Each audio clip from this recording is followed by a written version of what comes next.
Hey, yo. Hey. All right. We are covering Next. Barbed Wire, Hoodies, and Chokeslams from the ECW Arena on June 17th, 1995. All things that were a huge part of my life as a teenager in the 90s. I didn't really become a hoodie guy until like my 20s, and I got all fat and shit. Yeah, see, I had started the fat thing way earlier, but I mean, I have just a ridiculous hoodie collection. Most of them are just novelty hoodies, nothing, you know. I know they have like $1,200 name brand hoodies. Mine have, it's mostly video games and animals and stuff like that. Yeah, I've got about 3 or 4 of them that I kind of. Most of the time, I use that as like a winter coat because I'm fat enough that cold doesn't bother me much. So I usually don't wear a proper winter coat in the winter. I'll just throw on the hoodie. Yeah, and it does get a lot colder than I would think. It doesn't snow a whole lot, but it can get uh, pretty cold, and the cold has never bothered me, even after you know losing a whole person, um, Yeah. dropping down to the weight I'm almost at now. The cold still doesn't bother me, but hoodies are, I don't know. Like if I could get away with wearing novelty T-shirts all year long, I would. And hoodies are just a winter version of that. Exactly. I'm not really overly concerned about style anymore either, but Yeah. I just like how I feel in a good hoodie. Yeah, they're comfortable. They're warm. Mm-hmm. All right, so So put over some hoodies here, and we're gonna put over some choke slams and some barbed wire throughout the course of this show as well. we Um, sure are. yeah, we've got a lot of all of them. Um, So I think so first I really wanted to kind of pick your brain about why you chose this one. There's some obvious reasons I picked up on while watching it, but yeah, I mean, first things first.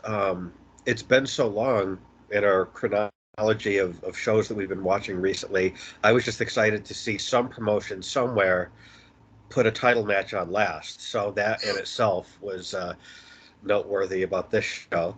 yeah, The main event was the title match. Go figure. Uh, yeah, that's become a novelty for uh, these events as well.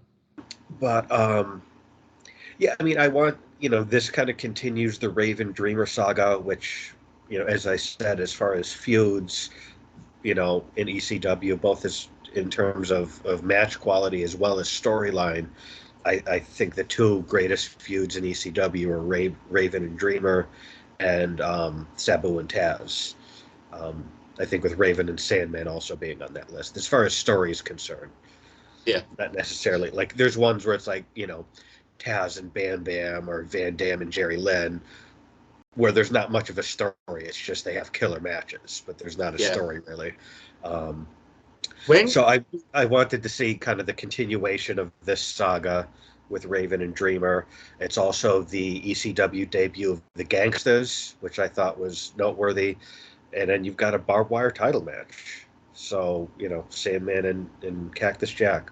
So those are the reasons why I thought this was worth checking out. I've never seen this show in its entirety.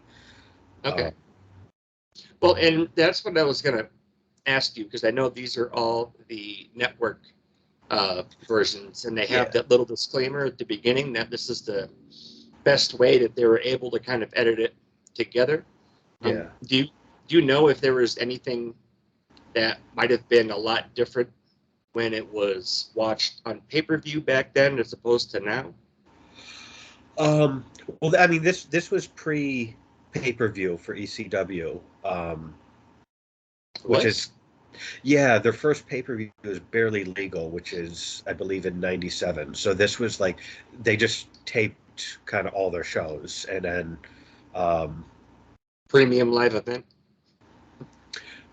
at this point, I think it was just like mail order tape trading and stuff like that, and then they would kind of chop up these shows for what they called a TV show at the time. But yeah, at this time they didn't have pay-per-views, and they didn't have like a proper TV show like they go on to have. And Were it's these? interesting. Oh, go ahead. Sorry. Well, I was going to ask if you know if these were kind of cut up from multiple shows, or if it all was one event that kind of made it up. As far as I know, they would just kind of run essentially house shows and then just film the whole thing. Okay. And then I think for like the TV show, they would take maybe a match or two from one show or a couple shows, chop it up, and make it like a 1 hour TV show.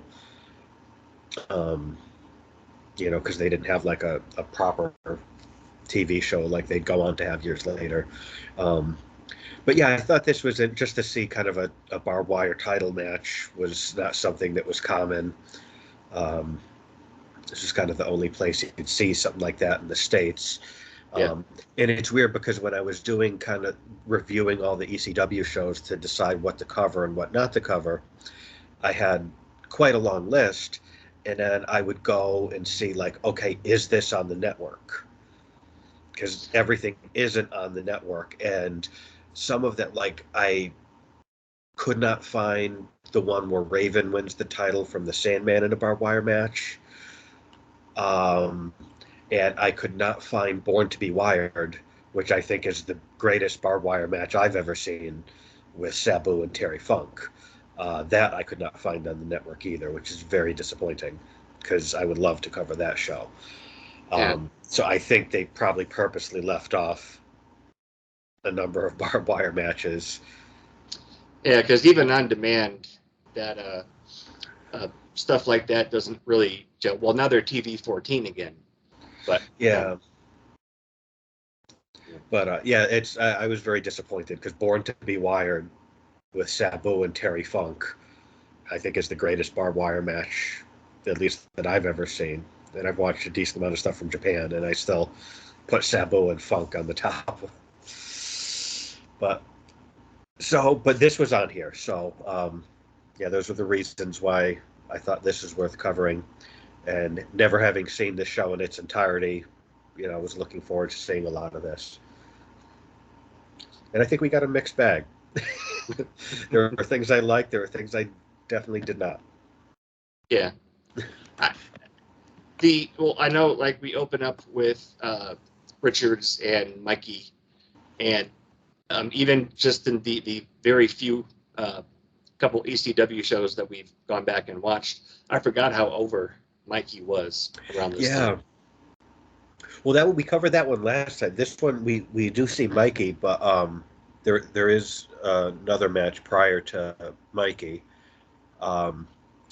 The Jersey Devil versus the Broad Street Bully. Yes. And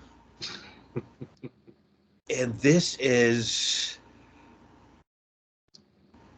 a great example of Paul's brilliance. Because I don't give a fuck about either of these guys. Neither of them is any good.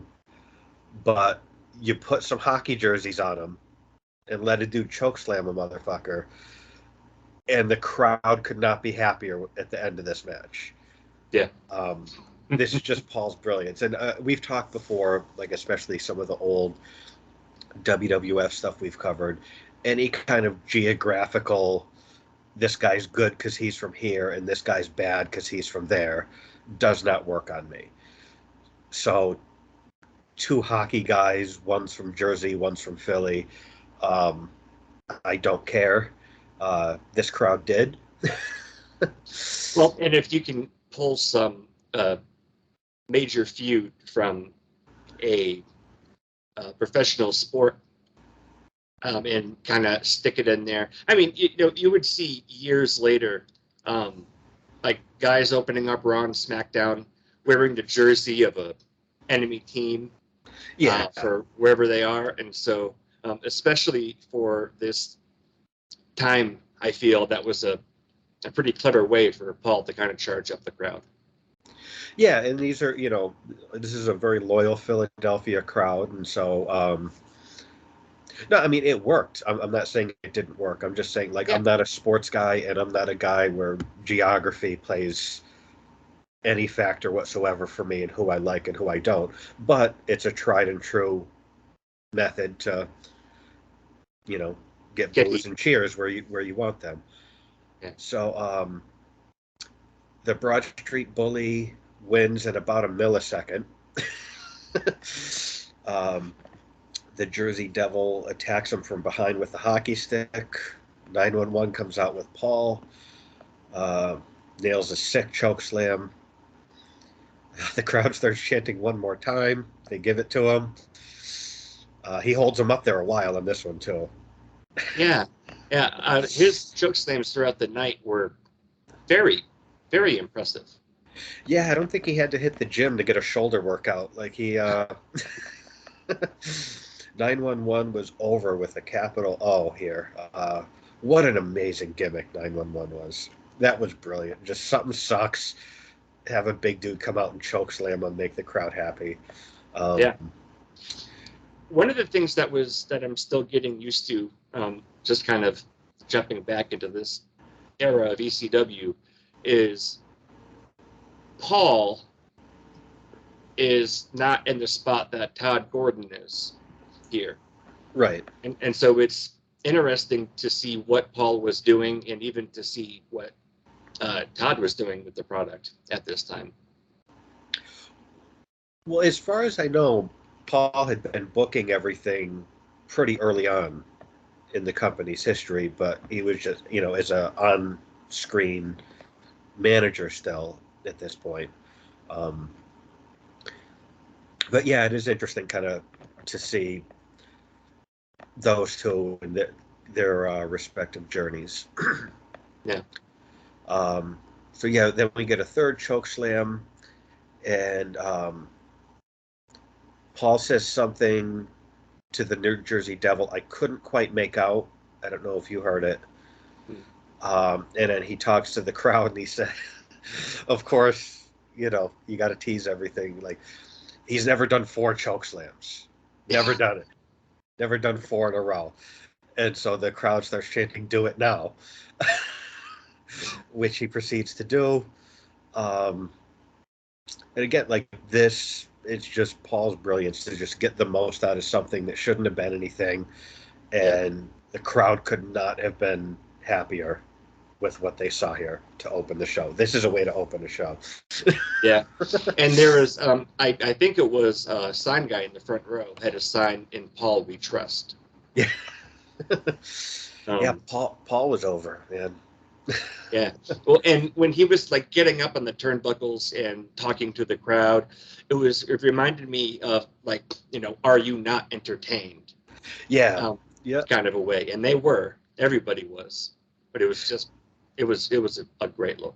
And that is a good comparison to as far as ECW, because they were bloodthirsty fans that demanded whatever it took, whether it was amazing athleticism or violence or whatever, to be entertained, and they wouldn't accept anything less. And Paul always gave it to him. Yep. So yeah, that's a very good comparison. From there we go on to Mikey Whipwreck versus Big Valley, who I wrote down White Mabel. And that might be disrespecting Mabel. Yeah, he is an oddly proportioned man. He's a very and the crowd notices that with a "you fat fuck" chant. Yep. That's the thing too with ECW, is even the shitty matches the fans would make fun. Yeah. Yeah, and they were the ones that really decided if you're going to get over or not. And the thing is, if they didn't care about you and it was a bad match, they would be like, "Fuck it, we'll entertain ourselves." And I've been in an ECW crowd. It wasn't in Philly, but I've been in an ECW crowd, and it's like you kind of know as a ECW fan that you have that right to, and there's just something about being in that audience that, like, I've seen New Jack live, and Sabu did a flip off the top rope onto a table in the crowd. His boot almost hit me in the face, and it's like there's just something about being in that ECW audience that's like you feel like you're part of something special, you know? Yeah, and I mean, I think the crowd has always played, some role in, how a event goes. But with ECW, and especially for the mid to late '90s, it really was the Roman Coliseum. Yeah.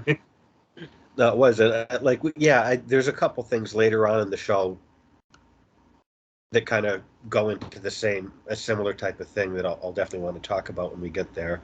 Yeah. So yeah, they're chanting "You fat fuck." They're cheering for Mikey. I just want to put over the name Mikey Whipwreck. Like, what a great underdog name for a guy that's not supposed to get over is Mikey Whipwreck. Like, just the name itself tells you everything you need to know, and then you see him, and he's just like this kid, Yeah, and it really was a spectacle seeing these two guys opposite each other. This beach ball and the 12-year-old guy. Yeah, he's so much of a beach ball. I'm surprised Cesaro didn't run in and pop him. Do you ever see that match? No. There was a match. I don't know if it was an NXT show or something, and Cesaro was wrestling. I don't know who he was wrestling, and the fans had a beach ball, and they were bouncing a beach ball around the crowd, and it was just no one was paying attention to the match because the beach ball was over. And Cesaro mid-match is just like, fuck this, and he runs into the crowd, grabs the beach ball, and just rips it apart with his hands, and then goes in and finishes the match. That's incredible. Good for him. It was so cool. Yeah, I want to say it might have been like some NXT show, maybe a takeover. I don't remember the show, but yeah, just I'll have to look that up. It was distracting from them. I'm sure it's on YouTube, but yeah, he just runs right into the crowd mid-match, grabs the ball, and just rips it apart, and then goes in, finishes the match. Yeah, no, I haven't seen that. I've seen a couple matches where somebody brings a beach ball and they're bouncing it around, like security gets it, and the whole crowd starts booing. I can't remember who it was, but I haven't seen one where one of the guys runs out there and rips it. We'll definitely have to check. This one, everyone was like, no one was paying attention to the match. Like, everyone was paying attention to the beach ball, and Cesaro took care of it. Yeah, this is a fun little match. Yeah, they kind of slow play things in the beginning just to kind of highlight the size difference, which is smart. Mikey hits 5 low blows, 1 punch, and a DDT for the win. And because of the girth of this gentleman, I actually wasn't sure if he was trying to kick out or not when he was pinned. I tried paying attention, and they was just kind of wobbling back and forth, and so I don't know if he was supposed to kick out or not.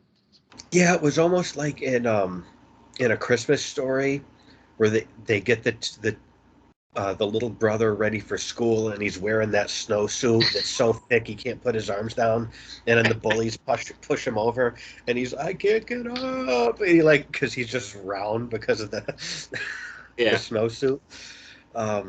That's a good comparison. Yeah, but I gotta give Joey credit, because after the 5 low blows, Joey Styles says Mikey really brushed up on his mat wrestling skills.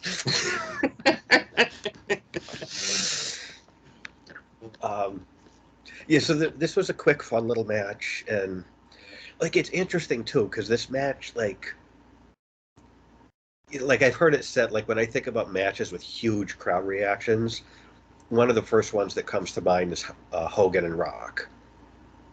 Yeah.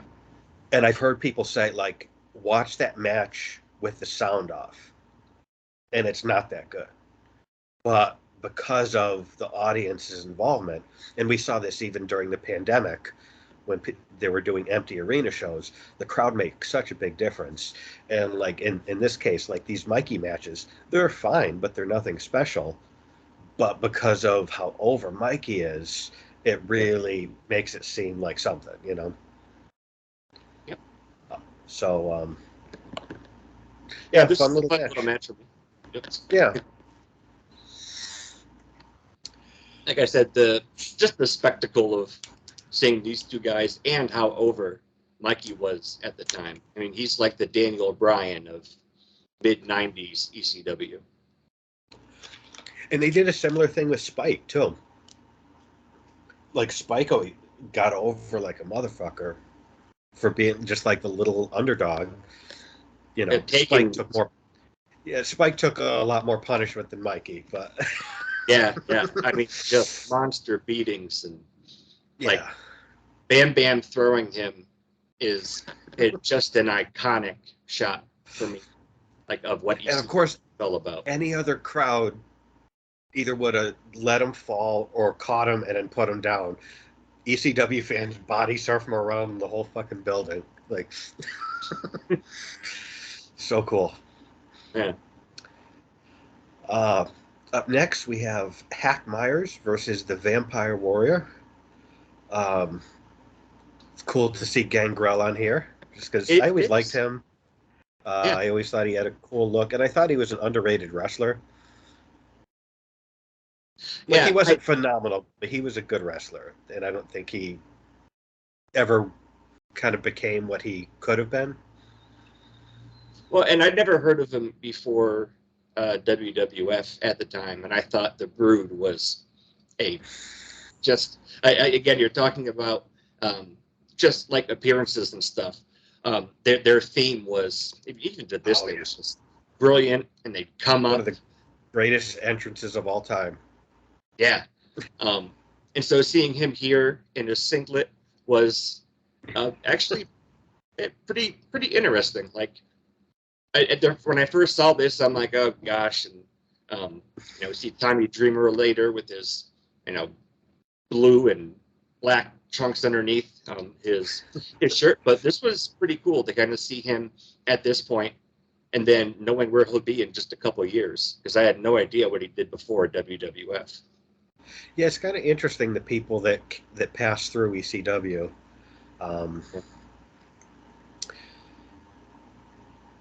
I was surprised to see Gangrel. I'm just going to call him that because that's who he is to me. Does a crossbody from the top rope to the floor. Yes. Which I thought was impressive. Yeah. No, that looked good. I know that they were trying to build some heat in the beginning, and I'd be remiss if I didn't mention that there were some boring chants while they were just kind of feeling each other out. But then that splash up the top rope into the aisle was pretty awesome. Yeah, and that's something, like, I never saw him do that in WWE. Yeah, no. Like, he just came out and, like, I love with, like, the Brood entrance. Like, the thing, like, they all visually look so cool, and there's the fire and raising up on the platform with the music and the red lights, and it was so cool. But one thing I liked was they all smiled all the time. Like, Edge with that toothy smile, and Gangrel was always smiling. Like, they looked so happy to be the Brood. That is true. Yeah, they were never trying to be all emo with it, if I can say emo. Yeah, it's weird that, yeah, like, this kind of like gothic gimmick and stuff, and it's like, but they were smiling like crazy. Like, I don't remember if Christian smiled, but Edge and Gangrel were always super happy to be the Brood. Yeah. This is only the second time I've seen Hack Myers, the first being our previous ECW event. And so he apparently had a thing with him where he was the Shah. Yeah, every time he hit a move, that's Shah. Yeah. Yeah, like the whole match. I was actually pretty impressed. Like, the crowd was really into him and keeping up with that. Yeah. It's because a lot of these on the ECW shows, they kind of kept the pace pretty brisk with the matches. That was the case here. Gangrel wins with a DDT. Solid wrestling. It wasn't bad. It was cool to see Gangrel. I mean, there was nothing spectacular. I mean, the crossbody was cool, down to the floor, but it was pretty good. Yeah. Um, so then they cut Stevie Richards is at ringside, basically as like Gangrel's hype man. Um, Joey's there with Dreamer and Luna. Uh, And Joey tells Dreamer at Stevie's behest how good Gangrel is. Dreamer offers a handshake. Gangrel said he's there for his woman, and he punches Tommy and grabs Luna. Um, Gangrel and Dreamer brawl. Joey says Gangrel is the estranged husband of Luna. which I know would be true at some point. I don't know if it was true here. Yeah, I was curious about the actual timeline as far as their relationship. I don't know enough about it to know when it started, when it ended in real life. Yeah. Probably one of those art imitating life things here. Yeah. At the very beginning, where they were being interviewed by Joey, I got a real WrestleMania 9 vibe. How so? How they're just going to end up back in the ring and have a match kind of out of nowhere. ECW did a lot of that. Yeah. Yeah. No, I'm not bashing it or anything, but maybe it was just the way that it was cut together. But yeah, they ended up back in the ring, had a match, and I don't know. I think I was probably just confused as to what they were trying to accomplish at this point. Yeah, I mean that's the thing is like ECW did do a lot of that, and because of the way these shows are edited, I don't know what it was like actually in the building. um, and they would do a lot of like these guys are fighting, and it's like, okay, is this just a brawl and whatever, or is this a match? And then you see a ref, it's like, okay, I guess it's a match. So, yeah, ECW did do a lot of that. Um, Tommy grabs a frying pan, hits Gangrel in the balls and the face. Does a nice follow slam. Yeah, this was when having crowd-funded weapons in a match was really kind of catching on. That was cool. Yeah, it's cool watching these ECW shows to see that. I don't know. I don't remember how long that would go on after this. But yeah, at this time, that was a thing. They fight up to the Eagle's Nest, trade some chair shots. Both guys are busted open. This kind of reminded me of, again, going back to WrestleMania 9 that you mentioned. Luna with Shawn seemed like a very odd pairing, and so does this. Her with Tommy. Um, I don't really know the backstory behind it, but it just seemed like why. Well, and also you have Raven and Beulah kind of intertwined with Tommy as well. So yeah, but it does seem like an odd pairing. I don't know enough of what was going on at this time to know why they were paired together, but it seemed kind of like forced. It didn't seem to fit with who Tommy was or who Luna is. Yeah, I agree. I did want to say when they were up in the Eagle's Nest and Joey was kind of calling it. There was one time where he just called him the Warrior, and I'm like, oh, the Warrior would. I almost made a note of that because there's a lot of wrestlers that have been called Warrior or had Warrior as part of a nickname over the years, but in my mind, there's only one. I always think of Jim Hellwig, Yep. So anytime someone says Warrior, that's who I think. Well, and this is around the time where you do have the Road Warriors, the modern day Warrior. Yeah. And so it was interesting. I think Gangrel sticks out quite a bit from those other guys, which is hard to do because you have the Road Warriors, you have the Legion of Doom, which is a very well done play off of Mad Max and everything, and so trying to come up with a unique warrior. Again, it is kind of weird hearing him called like the Vampire Warrior, but no, he absolutely sticks out. Yeah. From anybody that might have been trying to siphon off heat from, a warrior name. Yeah, it's not like he's Renegade or something. You know what I mean? Like, yeah, he's got his own thing for sure. Yeah. Gangrel DDT's Dreamer on a flat table. Yeah, and Gangrel had a little bit of trouble getting the table into the ring. Yes, he did. And then Tommy had a little bit of trouble. I'm not trying to be nitpicky, but it was pretty obvious. I think at that time there was a little bit of a struggle going on. Yeah, I mean, it's noticeable when you see people struggling with tables or ladders or whatever, steel steps, whatever they're using. I'd imagine they're big and awkward and heavy. So, yeah, sometimes people struggle with them. That was the case here. Yeah.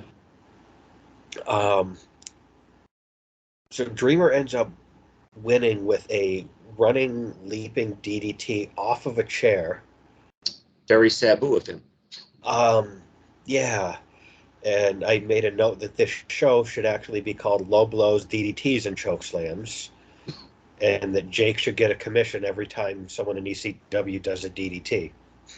So I did have a couple notes about that. Once they did get the table free, the DDT on it in the ring looked pretty good. And I know we're both fans of the DDT in Raven. The Raven DDT adding just a little bit more of his own style on there. It was nice to see a DDT as a finisher. Yeah, and you see a lot of them in ECW because Sandman used it, Dreamer used it, Raven used it. Yeah. But yeah, a lot of DDTs on this show and in ECW in general. Yeah. It's almost like what the super kick is now. It's like, just do 40 a match. Like everyone do 40 a match. Yep. That'll keep Sean from coming back. Yeah. I couldn't tell immediately after Dreamer won if the crowd was approving this or not. I did notice that right after they counted 3, Gangrel sat right up and kind of moved the chair out of the way. I don't know. That kind of bugged me. But then I believe the crowd was chanting, "He's hardcore," to him. Kind of accepting him as one of their own now. Yeah, because this is still... Dreamer was still at this point kind of relatively new to being accepted by that audience. I remember we talked about the match he had with Snuka, where they did everything they could to make him look like Superman, and they weren't buying it. Yeah. Until Sandman came the shit out of him, and then they paired him with Raven. So, yeah, he's over at this point. Yeah. Yeah, this was I think maybe that little interview in the beginning with Joey and all of them in the aisle was meant for some exposition, and I don't think that it was very effective at that. Yeah, and that's the thing is there's on this show there's a few stories that they're trying to tell, and they don't tell them, I think, as effectively as they could. And then some of them they really ram down our throats, where it's like, okay, we got it 3 segments ago. Like, yeah. So speaking of which, I mean, we can get into it because this runs through the whole rest of the show. Yep. Todd Gordon's in the ring cutting a promo. Fonzie comes out to interrupt him. The crowd chants for Jordan, Gordon, not Jordan, to kick his ass, which he kind of chuckles at. They get into a little shoving match, and Scorpio and Cactus come out to hold Gordon back. Yeah. Crowd starts chanting, "Let him go," and then they cut away. Yeah. And I took these notes in order. Like I said, I'd never seen this show before. And I'm kind of limited in the ECW that I had seen because back in the day, I just had to buy tapes. And I was a 16, 17-year-old kid working a part-time job, so I couldn't afford to get everything. So there are kind of gaps in the Yeah. storytelling where there's things I'd never seen before. But at the time, I was like, I believe the heat here was for the Fonzie character reffing by the books instead of letting anything fly in a hardcore environment. And then kind of as the story continues to be told throughout the rest of the evening, where it's like, okay, he's just a ref that kind of denies the fans what they want, like a heel referee type thing. Yeah, like what Nick Patrick would be with the NWO. Yeah, and I think it was done very well with Nick Patrick. Um, this I didn't enjoy as much. I don't have a problem with the story itself, but Yeah. they were a little heavy-handed with it, I thought. I did. So when Cactus and Scorpio come out and the crowd's chanting, "Let him go," I I did get a kick out of that. And for me, so I didn't really know of Bill Alfonso before Taz, so this was pretty interesting for me to kind of see what he was doing and how he even came about. Like I knew he was a referee. Um, I again, I don't think this was the best example of what they were trying to accomplish, but it was kind of neat for me to um, see where he Yeah. had come from at one point. Yeah, and we'll get, this is a story told in several chapters over the course of this show. So Yeah. this is the first chapter here. So from there, they have an odd little segment, Extreme Encyclopedia. I didn't write down everything they showed, but it had like a thing about 911, a thing about Paul Heyman, a thing about Jungle Jim Steele. Yeah, and there was a lot of tongue-in-cheek Yeah. little post up there taking a shot at him for being like a knockoff Ultimate Warrior. Right, yeah. There is some play on words for Dennis, like Meatus, yes, Jungle Jim Steele. Yeah. yeah, Being a former WCW guy. So, yeah, I mean, I don't think this was as clever as it could have been or was trying to be. I mean, the purpose was kind of just to put over 911 more, which I don't think was necessary. yeah. He was doing that all on his own. Don't think he needed the help. But Yeah. so then, yeah, we have 911 making his second appearance of the evening, accompanied by Paulie Dangerously versus Jungle Jim Steele, also known as Dennis Meatus. And I know it's obvious every time he comes out, but wow, was Paul over Yeah. at this time. Yep. So yeah, Steele misses a stinger splash. Immediately gets chokeslammed and pinned. Then the crowd, and this, I love ECW audiences, gets chokeslammed and pinned. The crowd starts chanting 4 more times. Not 1 more time, but they jump right to 4. Yeah. Again, I'll make another Christmas Story reference here, which I don't have in my notes. I didn't have the first one either. But like when they're doing the dare, and it's like, I quadruple dog dare you. We're like, oh, he breached the etiquette by jumping several steps ahead to the quadruple dog dare. That is brilliant. I just make weird connections, but yeah. Well, and so I don't know anything about Jungle Jim Steele. I did do a little bit of Googling on him. Yeah, me too. He had a great, yeah, he had a great look. Yeah. And I was, 4 more times, which was really great. And even as a kind of a beefier guy as he is, 911 gets him up in the air. I mean, like Big Show-esque style chokeslams. And I mean, yeah, he had a fine chokeslam, which I mean, he better. That's all he had. So, It Yeah. better be a good one. Yeah. So yeah, I mean, 4 more times he hits him, then the crowd chants 3 more times. That keeps going for a while. Um, Paul talks to the crowd, implying like one more is fine. You just need to one more. Uh, and then at one point, Paul starts dedicating choke slams to people. Yes. He dedicates the third choke slam to friends in the CNN Tower in Atlanta. Yeah. Uh, If I enjoyed that. at one point, Paul checks Steele, and so he's dead. He's dead. Like, like checking his vitals and shit. There's a 2 more times chant. Paul dedicates the fourth chokeslam to Renegade. Um, He dedicated one to Bill Alfonso too, didn't he? yeah, I think because yeah, he's Paul says he can forgive Shane for wearing a Raw shirt. Um,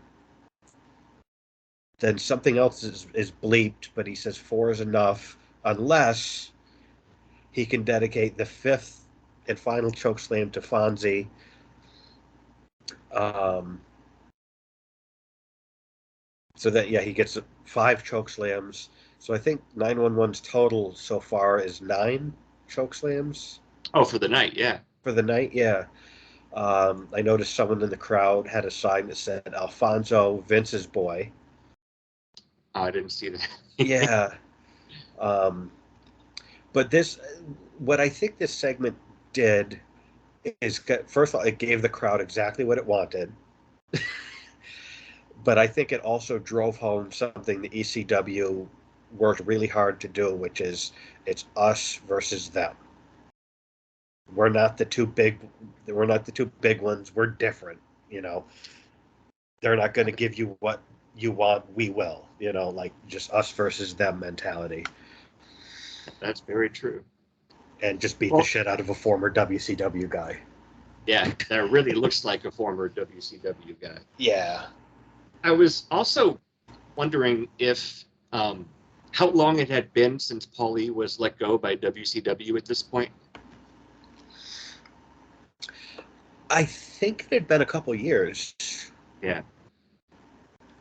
Yeah, because I was trying to find out, because he dedicated one to WCW or Atlanta, whatever it was. And this whole spot seemed very well orchestrated to kind of drive that point home. And so I couldn't remember when he had parted ways with them. Yeah, I know there was a lot of bitterness on his part as far as just WCW as an organization and the people there. And he definitely aired that frustration on the show. He sure did. Yeah, this was a great little spot. I really enjoyed it. I was a little my interest was piqued, but that extreme encyclopedia bit was a little odd. Yeah. I mean, for what they were trying to do, I think it was entertaining, but yeah, it was entertaining and it was effective. It did what it wanted to do. Up next, I had never seen this before, and I was actually looking forward to this just to see what the fuck this looks like. Beulah McGillicuddy, accompanied by Raven Richards, versus Luna. They come out, and Beulah starts disrobing, and Stevie starts going nuts looking at her, and it reminded me of like a cartoon where it's like his eyeballs were popping out of his head and his tongue was hanging out of his mouth. Like it reminded me of that. You were really on point with these pop culture movie and show references.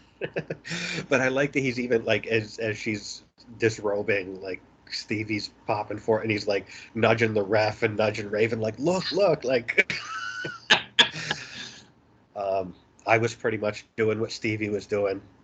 I talked about my thoughts on Beulah. So, yeah, and I can't remember a whole lot of, like, I know she had the pregnancy storyline with her, and maybe it's because we've been smacked into the 90s for a couple of months now, but that was a very risque little strip show. that she did for this time in the business. Yeah, yeah, they did some stuff that, predated the Attitude Era. Yeah, Thankfully, she never gave birth to a hand or anything, but, ECW was doing this type of stuff first. yeah, they were definitely the trailblazers for what was extreme and what was risque, and then how to do it effectively. Yeah. There's a couple things I wanted to chat with you. One, Okay. I popped all by myself in my room when I saw Raven come out. Like I popped. It's like, yeah, Raven. I was really excited, and Luna looked like she was right at home with this crowd Yeah. and this promotion with what they were doing. Going back to some of the earlier WrestleManias, like around this time, she was always great with everything she did. She truly was. Yeah. But it really seemed to me that, again, just her style and everything, that she would be right at home here. And we've talked about what her and Sherry Martel had to do for Eye Candy Ballets. Yeah. To kind of get them over. And what a pro Luna was in this match. Yeah, absolutely. Yeah, so like I said, I was really curious because, Raven's involvement, I'm all in. Beulah, super hot. I always liked her. And Luna, I got a ton of respect for, and I had never seen this before. So I was like, all right, Beulah is not a trained wrestler. No. So I'm thinking, what? I'd never seen this, so I wasn't sure what to expect. I was like, if they actually wrestle, Luna's going to fucking kill her. Yeah. But again, just that seemed to didn't kind happen. no. If there was another example of things kind of falling on her shoulders to make someone else who isn't really a trained wrestler to be over. But I think I did make a note of this somewhere. I think Luna probably liked it better this way than if she had to wrestle a match with Luna or with Beulah and carry her through it like she did with Sable. Like, she would rather get the shit beat out of her by the guys, I'm sure. Yeah. Than to lead a woman who can't wrestle through a match. I'm pretty sure she would have been happy with this creative. Yeah. Yeah, and not that they ever were really too concerned with protecting her character or Sherry's character in situations like this, but I absolutely did not think for 1 second that she was going to get leveled with a chair from Raven right when it started. So I know ECW was really pushing it with, who did Bubba Ray powerbomb through the table? I think Beulah. Yeah, and so just and seeing Dreamer this pile drove Beulah. Beulah was a good sport. She was involved in a lot of different things. She had a match against Fonzie, one of the bloodiest matches in ECW history. Beulah was a good sport about shit. Yeah, but and again, I wasn't really familiar with ECW from this exact time, so I really wasn't sure what to expect. And this is how you subvert people's expectations. Yeah, and like you had mentioned, male violence against women was something you did not do in '95, apart from ECW, and they didn't give a fuck. Yeah, Stevie hits Luna with a chair from behind during the introductions. Yep. They're still introducing her. Beulah pins her immediately.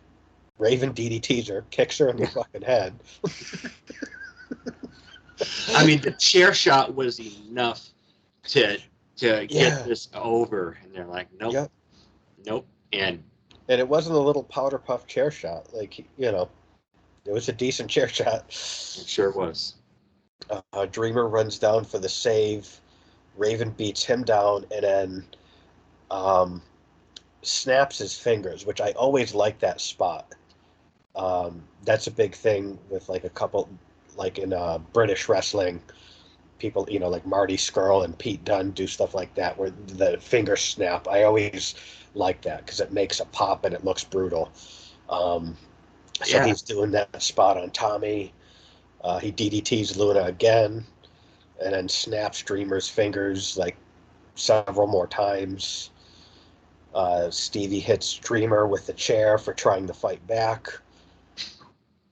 Raven cups both of Luna's wrists to the ropes in like the crucifix position. Tommy crawls to save her, gets a chair shot to the head from Raven. Um, I really liked the way this looked. It looked like a mugging. It looked violent. It looked brutal. Like they laid out all the baby faces. Um, it just looked like a mugging. Cause sometimes you see stuff where it's like, okay, they put the boots to them and then they leave them laying, whatever. Like this looked violent and it looked really good. Yep. I wrote exactly that. This looked really brutal, Yeah. and what Raven was doing was, I mean, even as a jaded Mark, it was a little hard to watch at times. It looked like he was torturing him. Yeah, and that's what I liked about it is the believability, the realism. Like, yeah, I just write it looked like a mugging, like, and they just left them laying, and the way Tommy was like crawling, Luna's cuffed to the ropes, like it looked really good. Yes, yeah, this was again how you successfully subvert expectations, and both the women are good sports. They're pros. This was very effective. Yeah, no, I really like this segment a lot, and I think I I like this better than if they had tried to have a match. Yeah, Like, because this is like, with all due respect to Luna and Beulah, this is a way to further Raven Dreamer. They use the two of them as tools to further that Raven Dreamer feud, and it was done well. And I think it worked out better this way than it would have with Luna having a match with Beulah. yeah, So I loved everything about this segment. yeah, yeah. And I was right there with you. It looked like Raven was torturing him. I really like the finger snapping spot. I like it. That's one of the things I love when Pete Dunne or Marty Skrull do that nowadays, because it just looks violent and brutal, and so it's cool to see Raven do that here. Yeah, I need to take a very quick bathroom break. Okay.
My apologies. No problem.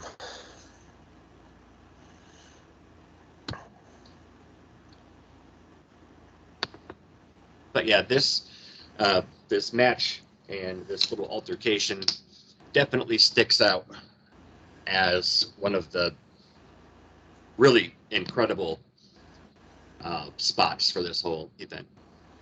And it's funny because I think Raven, like I know he said it in interviews and stuff like that, where he was said like in ECW, like most of the people were young indie guys that hadn't been anywhere, and ECW kind of made them, and Raven had been places.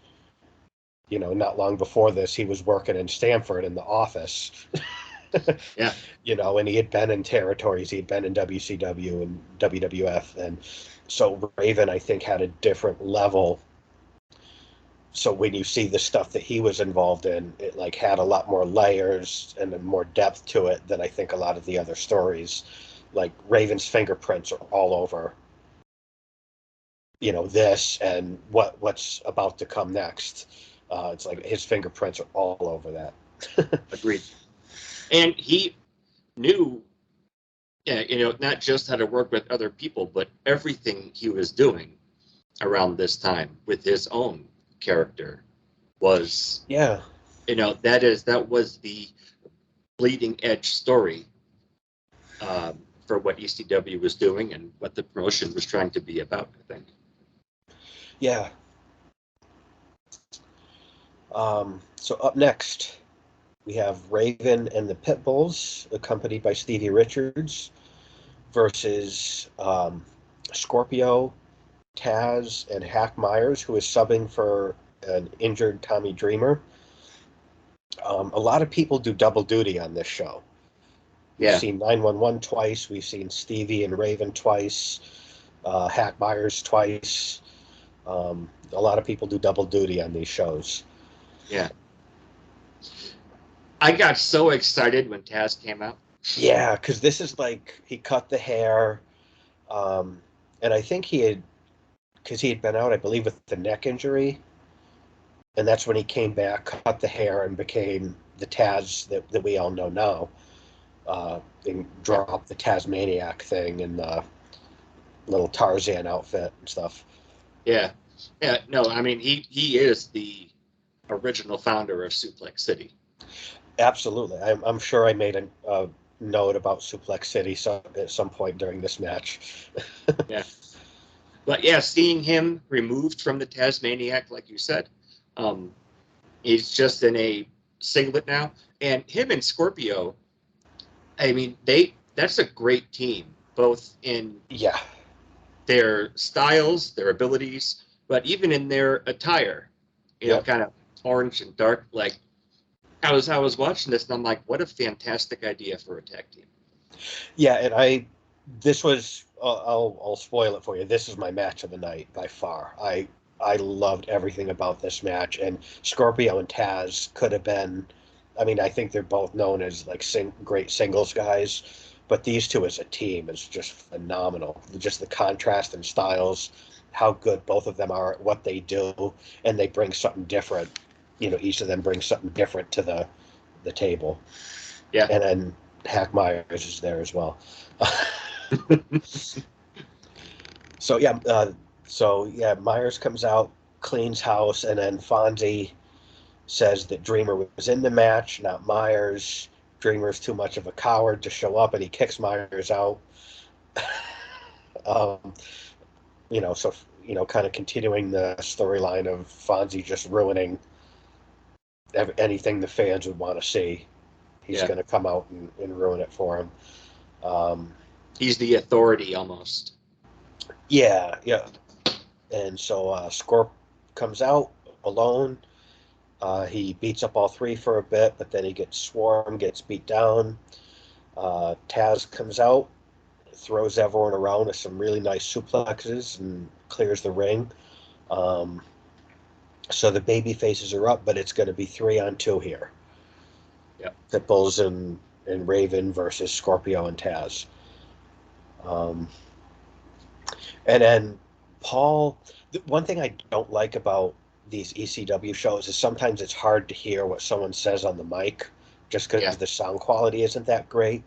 But what I think Paul says, I don't know if you caught this, he calls out Raven and asks him which one of his pussies he's going to play with that night, Beulah or Stevie. That's what I think he said. I definitely missed that. Yeah. I'm pretty sure that's what he said. That's fantastic. Yeah.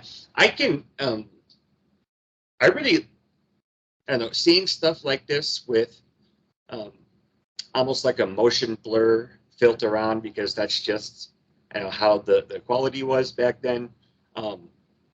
It tickles that nostalgia spot for me. And it was kind of hard to see. I mean, they're just were eating the microphone when they're talking. Yeah. And then some of the stuff was being bleeped out. But I did not hear that. That's hysterical.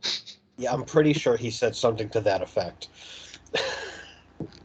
Poor Stevie, man. He was such a pro. He got shit on all the time by everybody. Had to wrestle in Daisy Dukes and belly shirts, and uh, he Yeah, was a pro. I was just gonna say he was a pro, and he was always into whatever he was doing. And it's funny too because I noticed like when Paul said that, Raven didn't sell it. He didn't move. His expression didn't change. He sold nothing, um, which is very rare. Like normally, that's a kiss of death, but like it kind of worked with Raven. He just didn't sell shit. That's very true. Yeah. So then the match finally gets going. I made a note. We already talked about it. That Taz and Scorpio is one hell of a team. A lot of really good wrestling, quick tags. Scorpio and Pitbull #2 have a really great exchange. Good chemistry, those two. Really athletic struggle. Well, and you see Scorpio with a triple super kick. Yeah, yeah. Kind of back to back to back.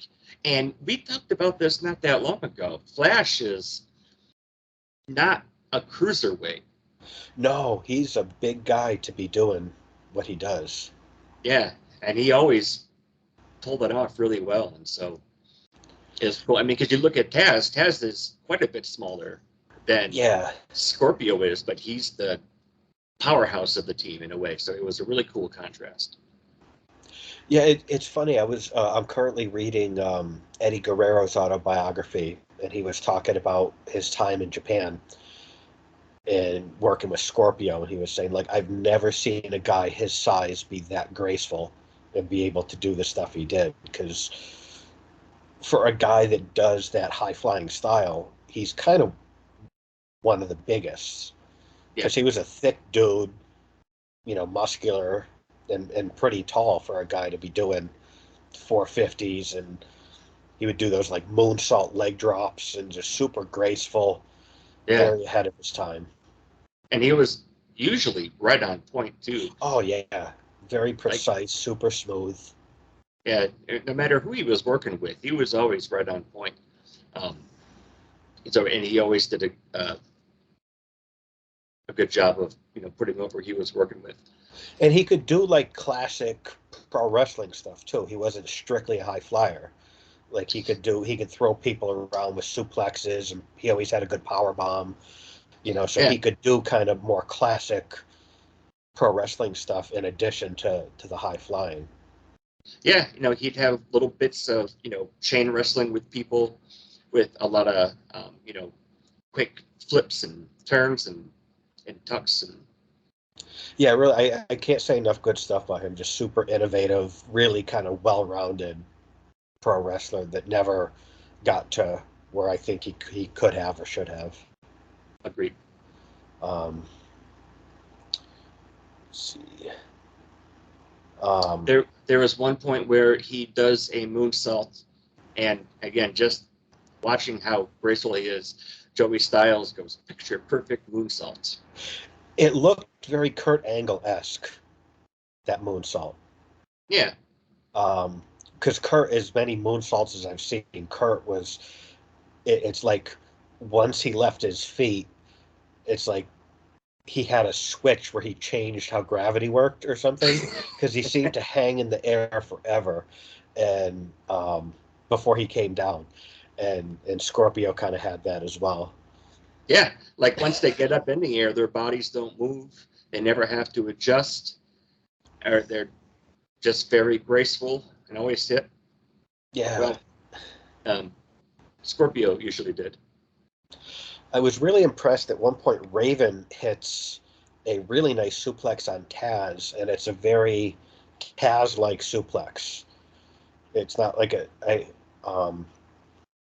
I didn't make a note of what kind of suplex it was, but I remember it was not a regular suplex. It was the type of thing that you didn't see Raven do often, was like he was taking a page out of Taz's book, and he had nice form on it.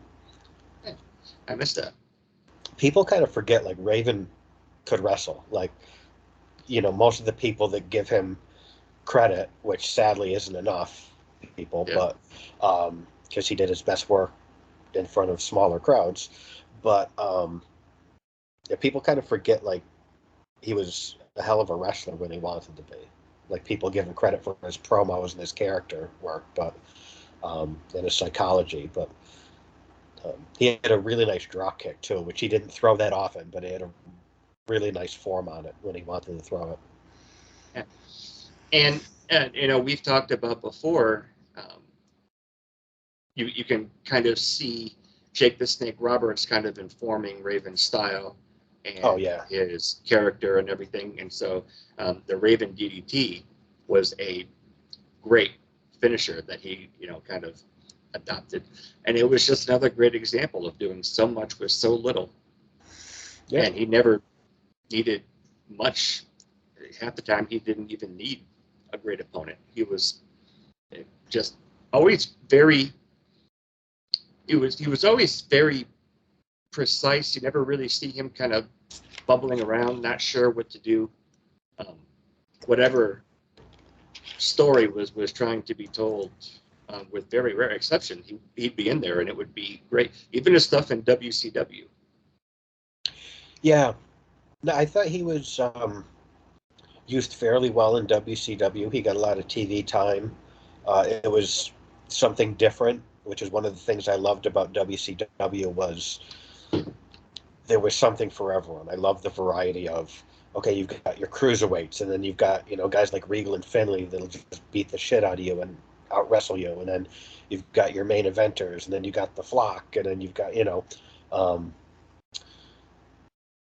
I just feel I heard, I don't know if this is true, that prior to Raven leaving WCW, that I guess there was a feud in the works that had he not left, he would have worked with the gentleman on your T-shirt. And that to me was like, fuck, like, why did we not get to see that? I don't know if that's true, but I've heard that I guess there was talks of a Raven Piper feud. There would have been money there. Would have been phenomenal, and that would have brought Raven up for sure. Because he was kind of so upper. Cool. He was kind of positioned as an upper mid card guy. I think a feud with Roddy would have brought him into the main event picture. Maybe. No, I definitely think so. I know that WCW would have kept him there. I don't know, but yeah, I know Bischoff has gone on the record saying like I just didn't get the Raven character. Like he's which is a shame. Yeah, and I really wasn't overly excited about the stuff he'd do in the hardcore division in WWF later on. Yeah.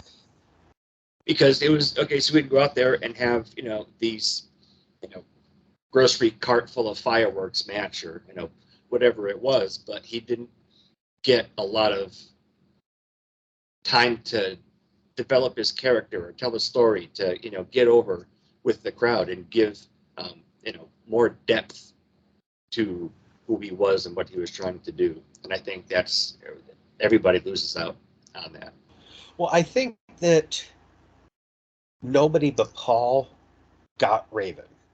And that's why I think he did his best work in ECW. And, he did all right in WCW. He didn't really do anything in WWF as Raven. And I think that's a shame because, he was capable of so much. But I think, I think that's the case with a lot of people in ECW where it's like their best work was in ECW and so few people saw it. And it's like if they had done this on a bigger stage, they would be massive stars that everyone still talks about. And I think Raven is certainly, one of those guys. And I think the interesting thing with Raven is, like, Sabu is a guy you could say that about, that he did his best work in ECW, but it's like, okay, I get why he couldn't be Sabu elsewhere because of the style he worked. So I get that. Raven could have. Yeah. Raven could have been Raven in the WWE or WCW and been a main event guy because he was a story-driven guy and a character-driven guy that could wrestle, and he didn't need to be doing moonsaults through tables and shit like Sabu. Like for Sabu to be Sabu, he has to be out of his fucking mind violent. Raven didn't have to be.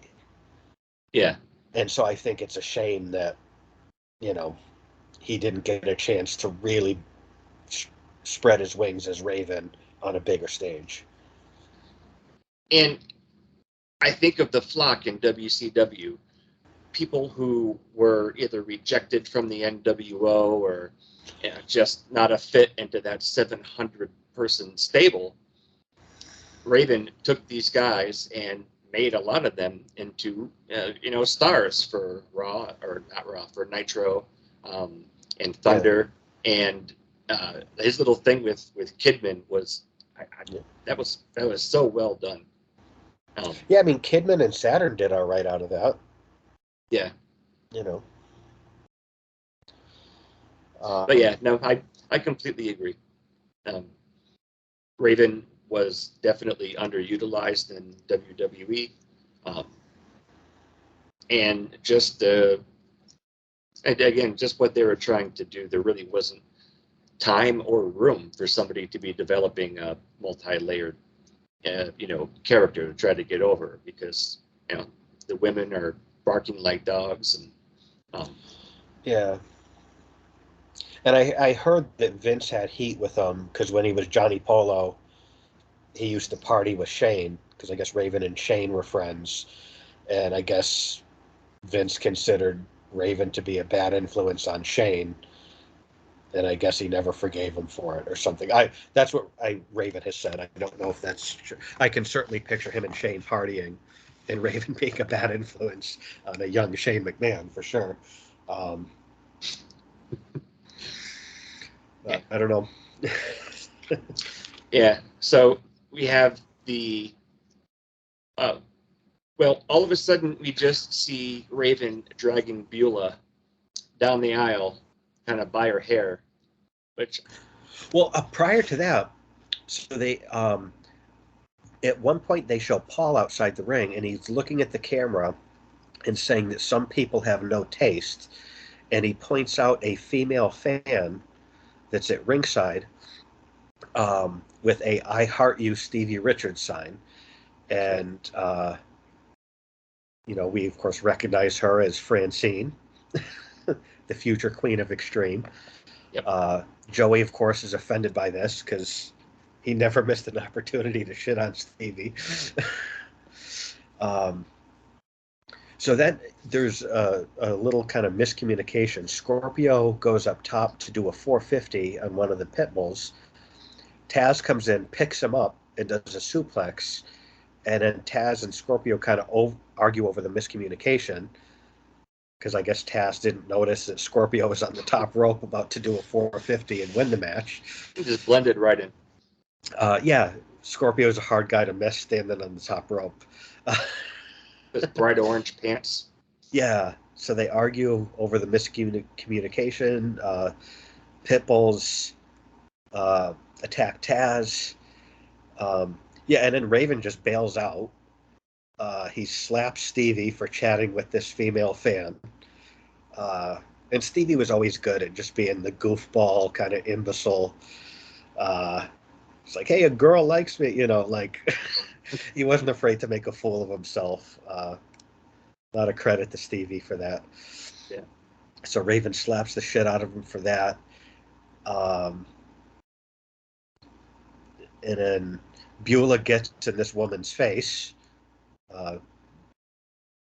That ends up going somewhere later on. Yeah, and then Raven just yanks her by the hair, and then they just leave. Yeah. They just leave the Pitbulls in there alone with Taz and Scorpio. So it's finally 2-on-2 because Raven just bailed for no discernible reason. Yeah, and I believe it was Pitbull number 2 was a little lost. He's looking around and yeah, was very upset that Raven was no longer there with him. So yeah, the Pitbulls have Taz set up for um, victory. The super bomb seems imminent, but they are distracted long enough by Raven's absence for Taz to hit overhead belly to belly off the second rope for the win. Um,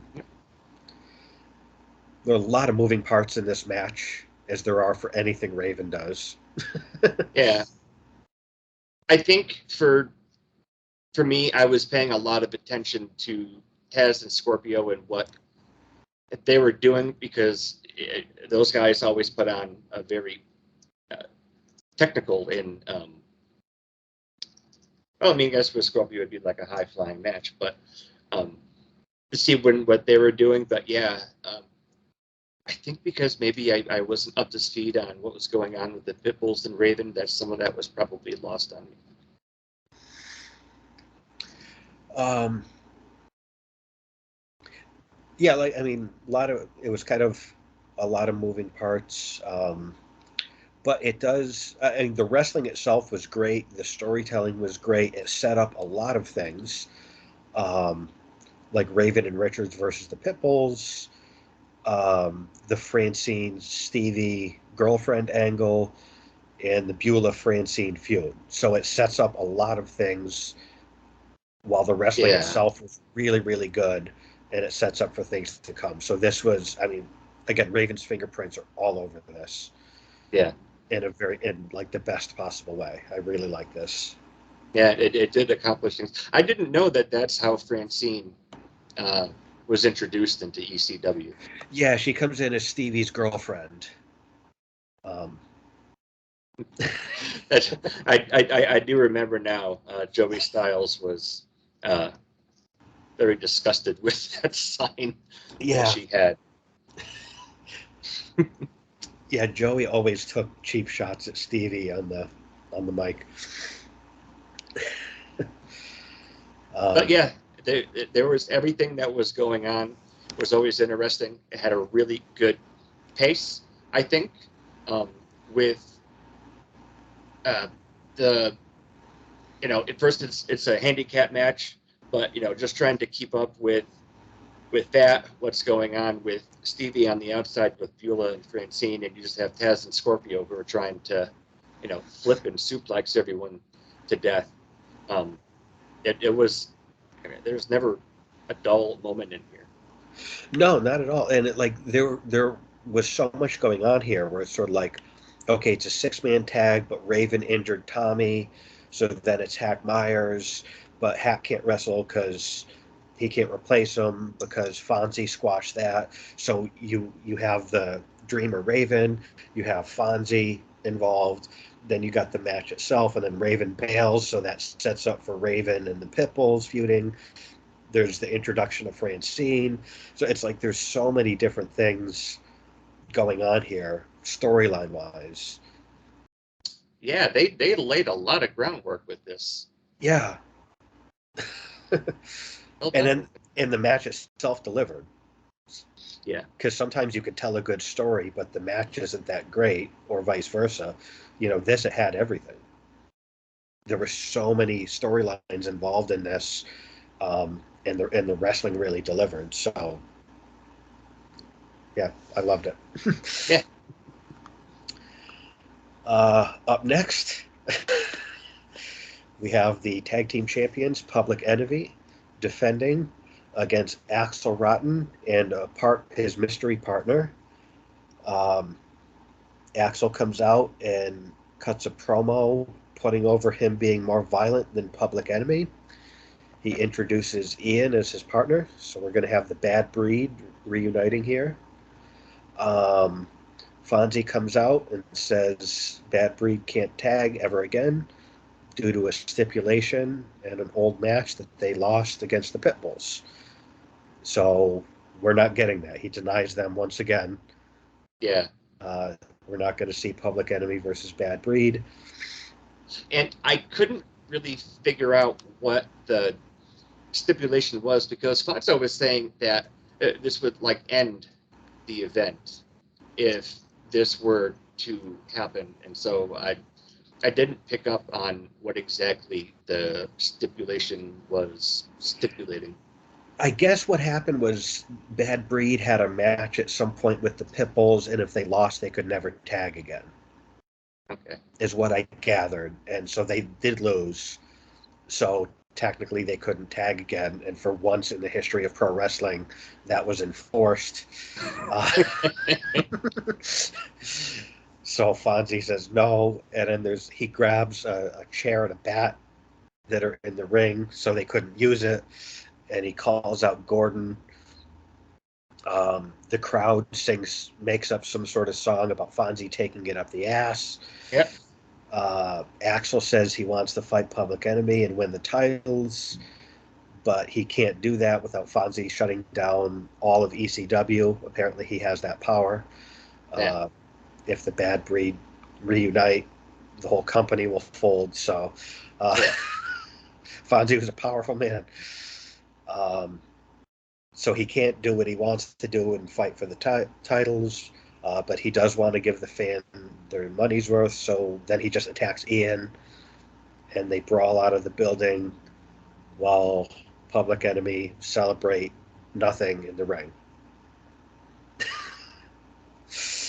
Yep. They're really pushing this Fonzie storyline to the detriment of the quality of the show, I feel. Yeah, I agree. And even the stuff that Axel was trying to get over, like when he took the mic, and it was really, really heavy-handed. Well, you guys paid to see, a great show. I don't want to take that away from you by doing this. Yeah. Like I definitely can see how, Fonzie's he has an abuse of power, and that's fine. But this little bit came off like shit to me. Until. Yeah. The Gangsters come out and just beat the shit out of Public Enemy. And the first thing I thought of is that song. When you compare the Gangsters to Public Enemy, I thought of that song, Everything You Can Do, I Can Do Better. When I compare the Gangsters to Public Enemy. And we've talked about Public Enemy. I put them over as far as how over they were and what they meant to the history of ECW, but I've never been a fan. Yeah. And then you've got the Gangsters. And again, everything you can do, I can do better. Yeah. At one point, Joey Styles is talking about how the Gangsters are coming from Smoky Mountain Wrestling. And this is where I was very pleased that I was able to spell Tennessee correct in the first try. That's where that came from. Okay. I've heard like a couple interviews with Cornette about bringing some gangbangers down to Tennessee, and Smoky Mountain Wrestling that was almost kind of dangerous. Yeah, and those were the right guys to do it, to be put in that position, because New Jack didn't give a fuck about getting heat or fighting his way out of a building. And one thing I loved about the Dark Side of the Ring episode with New Jack is they showed a lot of that Smoky Mountain footage that I'd never seen before. And man, could he cut a promo. He was such an underrated promo. And he was just like magic on the mic. And I don't think he ever gets enough credit for how good he was as a promo. And like, that's like old school heel heat, where it's like his tires are getting slashed, and that, that sort of like very old school type of heat that New Jack had with that audience. Bringing a legit gangbanger down to the Smoky Mountains in the early to mid 90s. That's brilliant. It's like turning Sergeant Slaughter heel for Iraq. Yeah, like going like to that like white Southern crowd and saying all this stuff. Like I remember seeing a clip of him like saying like, all right, this goes out to my boy OJ. Keep up the good work and stuff like. Like, that's so good.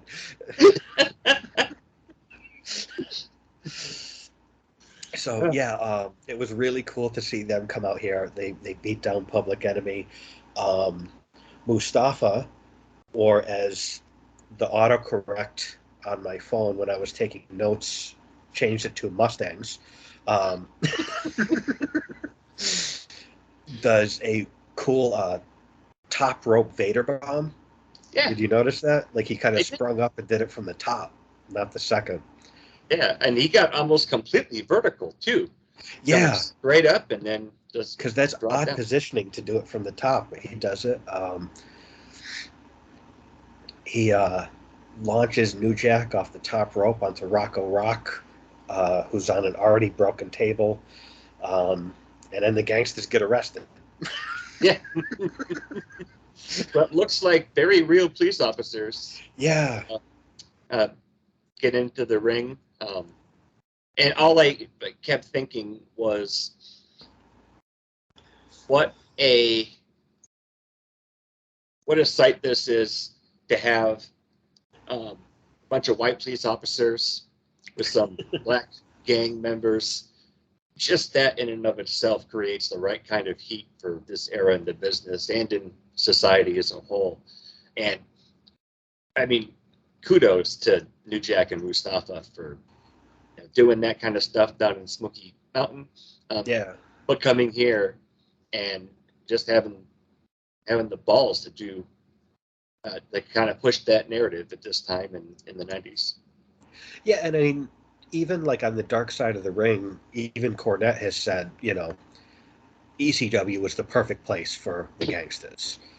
New Jack in particular, obviously Mustafa's the bigger, more muscular of the two, but New Jack was the one with the charisma and, the presence and stuff. New Jack was clearly the star of the team. Yeah. But it's just this ECW is tailor made for those guys. And I mean, what a debut! I mean, Fonzie robs people of the tag title match, but then this new team debuts, and you go up and lay out the champs convincingly. So can't really And think of a better way to debut. yeah, and maybe there is a question on if they really are still with their former promotion or not. I know around this Yeah, I time don't you know if start to that see. was implied or questioned. I know, the ECW fans were pretty smart, so I don't know if that was ever implied or. Yeah. Well, and again, it was just when Styles on commentary was mentioning that these guys are they used to be in Smoky Mountain Wrestling Yeah. anyway. But then because I was thinking that that might have been part of the story when like the cops come in, and it's like you guys aren't part of the show. That's why you're being arrested. So I don't know. Yeah, I don't know if it was that or if it was just like, look how dangerous these guys are, but it definitely gave it a different feel because they were cuffed and arrested as opposed to just coming out and laying the champs out. Yeah. Do you know? I made a note because I wanted to ask you. Do you know where the Eliminators were at this point? I don't. I do know that we have some shows coming up with them, so I don't Yeah. know if they've even debuted here or Yeah. not. I'm Well, not sure. and whenever I look at like older pictures, so the Eliminators did hold this current version of the tag team title design, but they're most known with the IC style Right. tag titles. Um, and since all three of those teams will have um, a ton of matches, then you get the Gangstonators Yeah. later. I Then the wasn't able to. Dudleys get involved. Yeah, and so this is maybe the really early stages of really explosive tag team division that's about to come out of ECW. And ECW never gets the credit it deserves for having a really good tag team division. Like anytime anyone talks about it, it's like Dudleys. And the Dudleys are great. I'm not good. I'm not going to knock the Dudleys. They're arguably the greatest tag team of all time. As far Yes. as number of titles, being everywhere, longevity, there's certainly a case to be made that they're the greatest tag team of all time. But there were a hell of a lot of good teams here, like the Pitbulls, Raven and Richards, the Gangstas, Public Enemy, um, the Eliminators. This was a good time for the Yeah. tag division in ECW, and all anyone ever talks about historically is the Dudleys, which I think is a shame. Sabu and Van Dam would be teaming together Yeah. a little while after this. Um, And when Shane Douglas comes back and him and Bigelow form the triple threat, they were not so much a tag team as just a stable by yeah, association, I believe. yeah, like they kind of all did their own thing. I don't remember them teaming regularly. I don't know that any of them had the tag titles. I'm Yeah. sure probably Bigelow and Candido probably tagged on occasion, but like as I believe, like the previous incarnation of the triple threat was Shane, Dean, and Benoit, and I believe Dean and Benoit had the tag titles. Yeah. But the one that's the next incarnation of it with Bigelow and Candido, um, yeah, I don't remember them any of the trio teaming regularly. Yeah. I didn't either. Yeah, they just seemed like a stable. There was association Yeah, because Bigelow going to get into the TV title scene. His matches with Taz are, um, and, legendary. yeah. But then you're also going to see the TV title um, become the The title. yeah, and then you have the world title kind of Shane, relegated to what? yeah, because Shane ends up holding the TV title or the world title for a while. I don't know if him and Bigelow ever held the titles together. Like, I don't know if Shane was the champ while Bigelow was TV champ. I don't know if that Yeah, crossed over at any point. And then I think Taz beat Shane to become the champ, but that's at the point where Bigelow drops it to Van Dam, and Van Dam makes it the title in ECW just because of his performances. well, and I can kind of see some parallels with what we'll see in WCW later. You have the world title that is being held by, really big stars. There's a lot of, uh, really creative and, Raven style layered storytelling. And especially once Bigelow and Van Dam get the TV title, that's like the action championship, and the world Yeah. title is kind of engulfed into these, really complex and really clever storylines. Well, that's a really good example, and I know we're going to spend a ton of time talking about it, when we get there, but like sometimes the title makes the man and sometimes the man makes the title. Van Dam made the TV title matter just because it was a Van Dam match, and that's the one he happened to have. And Yep. he could have come out with the $1 million belt, and it would have been the most over thing because it was a Van Dam match. Um, How long did he have it before he got hurt? It was like a year and a half, wasn't it? it was I think it was like just a hair under 2 years. Yeah. It was almost 2 years. I think it was just like a couple weeks shy of 2 years.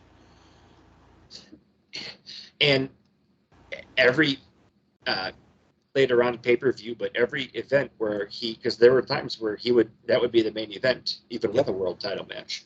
Yeah. And there was, I don't know, it just seemed to work a little bit different in ECW than like what Brett had to do in WWF. But Yeah. who did it was it with Taz or Sabu? Who did Van Dam get hurt wrestling with? Uh, I don't know if it was like maybe Axel Rotten or Rhino. Maybe I don't remember. Yeah, I know that I'm wasn't not sure. Yeah, I know that's super important. I was just thinking, if you look at the 2 years or just shy of 2 years, it is incredible he went that long having the matches he did with the opponents he did Yep. and didn't get hurt way earlier. Yeah, because he was so physical, and just the amount of time he spent in the air and then landing. You think Yep. something would have broken or whatever, and then going into the crowd and diving through tables and this. Yeah. That Like was it's there's never. That's one of my favorite title reigns ever. That 2 year run he had was just because every match it did not matter who his opponent was. It was great when he had a good opponent like a Sabu or a Jerry Lynn, but he didn't yeah. need to have a great opponent. He made it special Yeah. because he Yeah. was just untouchable at that point. Yeah. And I remember at this point as well, we were uh, following and keeping up with it. Well, you were, and I was following by proxy, I guess, because you were getting all the shows. Um, but it's like, okay, I've always really liked Taz, Kurt Angle, Bret Hart, that kind of style of wrestler. Yeah. And Van Dam comes out, and like I still have that picture of us with the Mr. Monday Night signs we made for Monday Night Raw, and it's like I love the little badass intensity midget Taz. He's Yeah. awesome, but Rob Van Dam is Rob Van Dam. Yeah. He was undeniable. Like that's it. He came out. He was arrogant as hell, but it's like you couldn't help but like the guy because it was like he was charming as hell. But then you look at what he did, and it's like you just can't deny it. Nobody worked like him. Like, and even like it's weird because he's one of those guys. Like you look at the way wrestling has evolved, and it's gotten way more athletic. Yeah, Everyone always says, the people doing it now are more athletic than ever, and they do a lot of fancy stuff. But like with Van Dam, you could take him in '96 and drop him in 2022. And there's people like even as athletic as the guys are now, there's people that couldn't do what he did 25 years ago. yep. He And he was a lot stiffer when he was doing it too. Like, well, and like I'm trying to find a good comparison, but ECW really was a revolution, and it wasn't for everybody, and you didn't really see it anywhere else. But like you had said, some titles make the man, some men make the titles, and it didn't matter what belt he had. It really didn't matter that it was the TV title or the secondary title. right. It just got to the point to where he could just come out. Like I want to say he's like the Hulk Hogan of ECW, but that's not accurate at all. Um, he he was the whole effing show, He was. and we were very privileged to get to have watched it. Yeah, Back then. absolutely. Yeah, I remember every ECW pay-per-view, and they did maybe 4 or 5 a year, maybe six at one point. And I would pay my money, and I would order all of them, and I didn't. It was like Van Dam's on the card. I'll get my money's worth. I don't care what else is on the show, and they never disappointed. The shows were always spectacular. Yep. And I didn't even know who Van Dam's opponents were because I didn't get ECW TV at the time. But it's just I know I'm going to see Van Dam. I'll get my money's worth. Yeah, And I always did. everybody did. Yeah. But yeah, just taking a look at my very kind of narrow favoritism of guys that I would really like and get behind. Taz was obviously that, but Van Dam was Van Dam. Yeah. Yeah. And just like athletically, nobody could do what he did. And he's not a small guy. Yeah, no, he sure isn't. I mean, him and Scorpio are kind of bigger guys for all the high flying that they would Yeah. do. Rob was in a little bit better shape, but again, Yeah. they weren't relegated to one style or like a division, a light heavyweight or cruiserweight division. Yeah, and it's weird too because when I think of like, there's been a lot of really great athletes throughout the years in pro wrestling, but when I think of like freakish athletes. I think Angle, Lesnar, Van Dam. I couldn't agree more. You know. Yeah, and again, especially going into like the late 90s, you would only see athleticism like this in these types of matches from guys who were mostly out of the cruiserweight division. Yeah. And Van Dam was a much thicker, heavier dude doing the same kind of shit, getting chairs and stuff involved, and a lot of the cruiserweight guys were spectacular to watch, but they were finesse guys, where Van Dam's doing the same kind of stuff, but he's kicking your head off your shoulders into the third row. Like, he's way, way stiffer than, like an Eddie Guerrero or Mysterio or something. Yeah. Do you think that, his matches with Jerry Lynn are, I mean, for ECW, they really are legendary. But we never really saw Jerry Lynn rise above that for as an incredible performer. Yeah. As he was. He was always the guy that could give Van Dam a very real run for his money. But he never moved beyond that.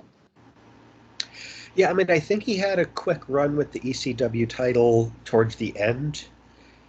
And he had a good run in TNA in the early days, like with like the X Division and stuff. Like, he worked with guys like AJ and Daniels, when he could still go during the early days of TNA. And he kind of went and he kind of got some of the younger crop of guys over.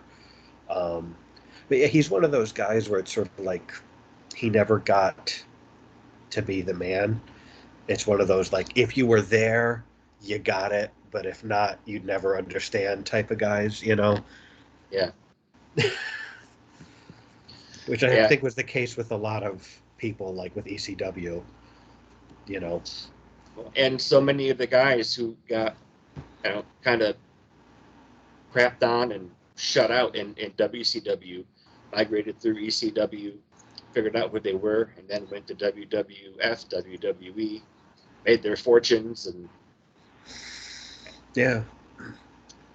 And Van Dam is the first ECW original in the Hall of Fame. I believe. I never thought about that. I think he even said that in his speech. Well, I'm trying to think, like, because you have Mick the Dudleys. Foley. Yeah, Mick Foley. Yeah, maybe not. I guess not. But I don't. Mick is an ECW original, I guess, depending on the definition. But when I think of ECW original, Van Dam, Tommy Dreamer, yeah, Sandman, Raven, even though Raven did have a career before then. I don't know. Yeah. That would be a cool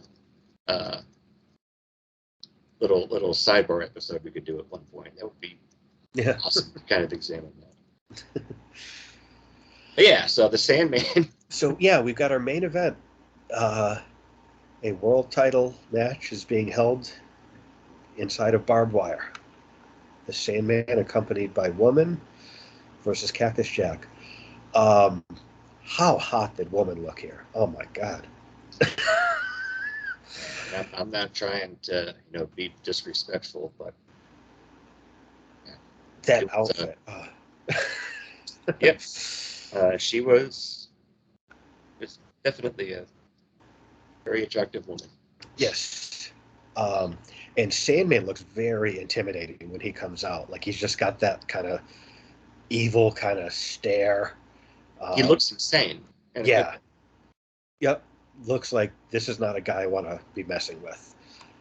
Not that I would ever want to do that to the Sandman, but here especially, he just looks like Jesus Christ. Like, and then Cactus comes out, and he has Bruiser Brody and Stan Hansen airbrushed on his T-shirt, which the crowd puts over. They start chanting "Love the shirt," which I liked. Yeah. They put that shirt over. So we've talked a lot about the network versions of ECW shows. Most of the entrances are dubbed over badly or just cut out. Yeah. as much as I think hearing Enter Sandman really made his presence in the ring effective, I actually did kind of think that it was cool that they would dub over his entrances, but they would keep that as part of his. Now again, like if he had a match, his entrance was always really important in a way. Yeah. And so even though they have a Muzak version of Enter Sandman, I do like that they put forward that little effort into keeping his entrances part of the event. It's weird. I'm surprised something couldn't have been worked out because ECW, when they started to get bigger, um, they had Motorhead do a cover of Enter Sandman. Yeah. For an ECW album, and I figured like with the relationship that the WWE has had with Motorhead over the years, that would have been cool if they could have used that version, the Motorhead version of Enter Sandman, even if they couldn't get Metallica's. But well, although Metallica would have to get paid still anyway. Yeah, that's the thing. I mean, we can't even get Hillbilly Jim's theme music on the Netflix stuff, and everything I've heard about this, Vince is just adamant about not spending a dime on music that they have the absolute rights to. So I think you're right. They probably could have worked out something, but how licensing with songs gets, who can publish it, who can get royalties, and so. It's weird that that's where Vince is going to be stingy. Every other aspect of his production, he sinks so much money into. The pyro, the lighting, everything is just grand, and but like that's where he's going to be stingy is music. I could make a topical joke about where he does spend that money that's not going to Enter Sandman or Hillbilly Jim's music. Yeah. Well done. But I've heard this from like a couple different wrestling channels on YouTube that have touched on this. And yeah, just for whatever, and I've talked with Tony about it too. And again, so I do like that there was some effort made to keep the Sandman's his entrance to the ring is still kept as part of the event for most of his matches. Yeah, it's not the same, but it'll do. Yeah, there are versions that you could find to get the originals, if you really want to get it. But how good did Mick Foley have the Manson look going at the time? Because he was originally Cactus Jack Manson, or just Jack Manson, I believe. Yeah, Cactus Jack Manson, which I know he was not a fan of, and I guess he warmed up to the idea and embraced it eventually. He had a presence to him, man, and he's a guy that's tailor made to be in ECW at this time. I did get a kick as soon as he came out. I kind of popped for that T-shirt, and then so did the fans. Were love the shirt, which it's like, all right, an airbrush T-shirt is getting over. I noticed that I made note about the ref, who is very heavily padded and gloved. Yep. Which is a wise move. And it's weird, like some people like protect themselves. Like I remember when Raven wrestled the Sandman in a barbed wire match, Raven put his hair in like a man bun, which for a guy with Raven's hair, probably a smart thing to do. Yeah. Compare that to like Sabu, who it's like, that is like that long stringy hair, no shirt, and in those pants that it's just like you couldn't design something more that would snag barbed wire than Sabu's pants. Yep. And sometimes he would just wear barbed wire to the ring. Yeah. but yeah, I didn't. I did make a note that the ref was heavily padded and gloved. Uh, Yeah, Sandman, no protection whatsoever, including on his hands, which is going to become a recurring theme throughout this match.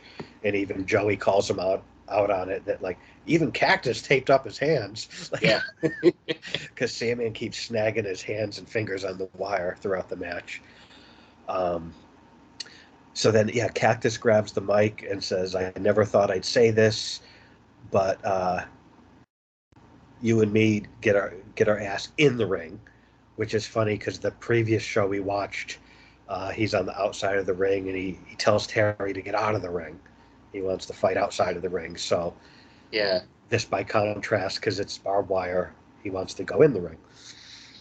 I kind of touching back to the Sandman's entrance just for one moment. That's how he psychs himself up.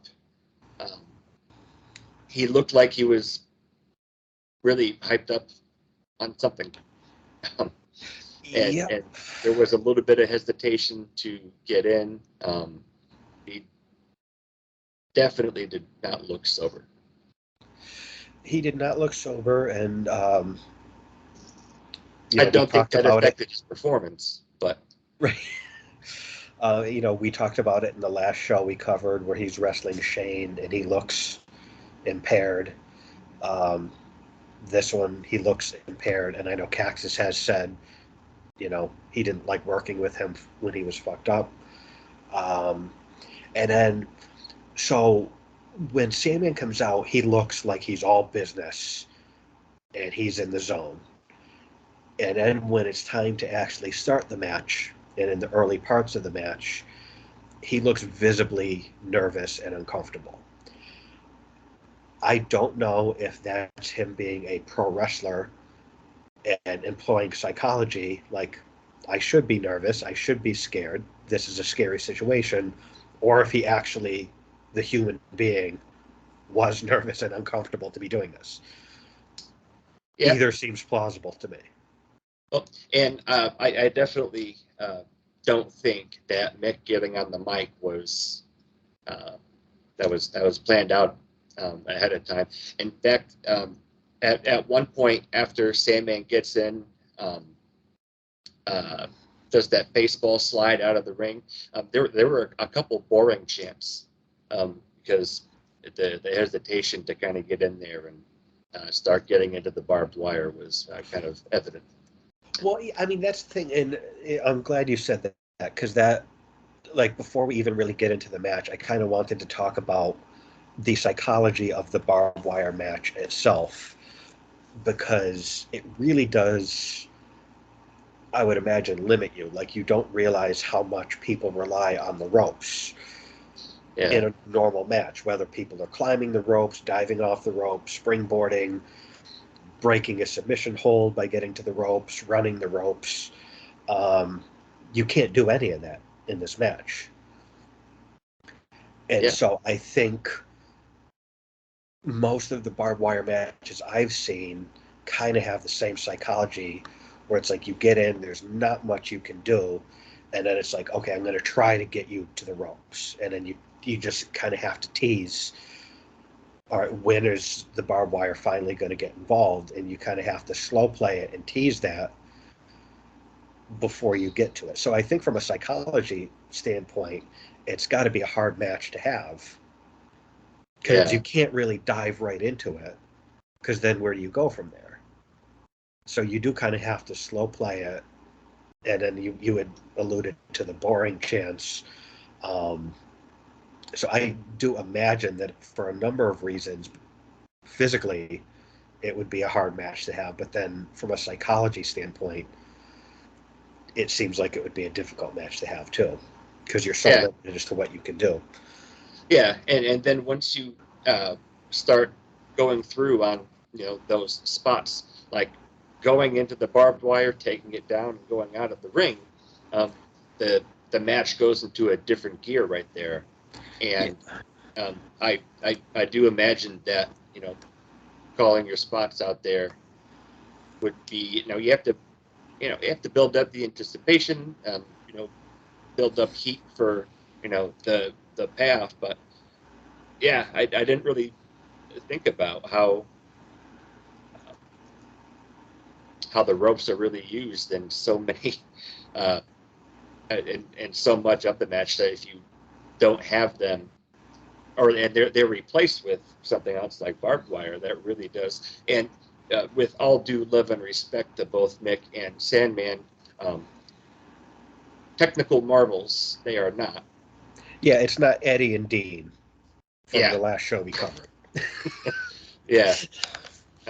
And I also think, I think the boring chants were just because they seem to be stalling a little bit. I think the crowd picked up on that when Mick grabbed the mic, but I get it. Yeah. Once these guys break into the barbed wire, you just got to floor it right to the end. Now you can't really back off from there, step back from there to do something else. Yeah, so they do kind of stall in the beginning. And it's interesting, too, because the whole dynamic is kind of like Cactus is the hardcore veteran who's done this before, and then Sandman, your champion, is out of his depth, and he's kind of like apprehensive and seems nervous, which, again, I do just kind of for my own curiosity. I wonder how much of that was real nervousness and how much of it was him pretending to be nervous. Kind of like I remember one of the first Yoko Undertaker casket match. I thought Yoko did a great job of seeming legitimately terrified of the whole casket stipulation. So I don't know. I don't know if that's Sandman purposely doing that, or if the human being is nervous about this, or perhaps a bit of both. I don't know. Yeah, I imagine that was a very blurred line at this point, but yeah. And then when Mick gets into the barbed wire and his hair gets stuck in it, you brought up hair with Raven. That looked very ouchy. Well, it's funny because on one of Mick's recent podcasts, he talked about that he didn't mind getting his hair cut in barbed wire. He's like, just grab it by the base and rip the wire out. And he was like, hopefully it doesn't take too much out at the roots. But like, he said he didn't have a problem doing that.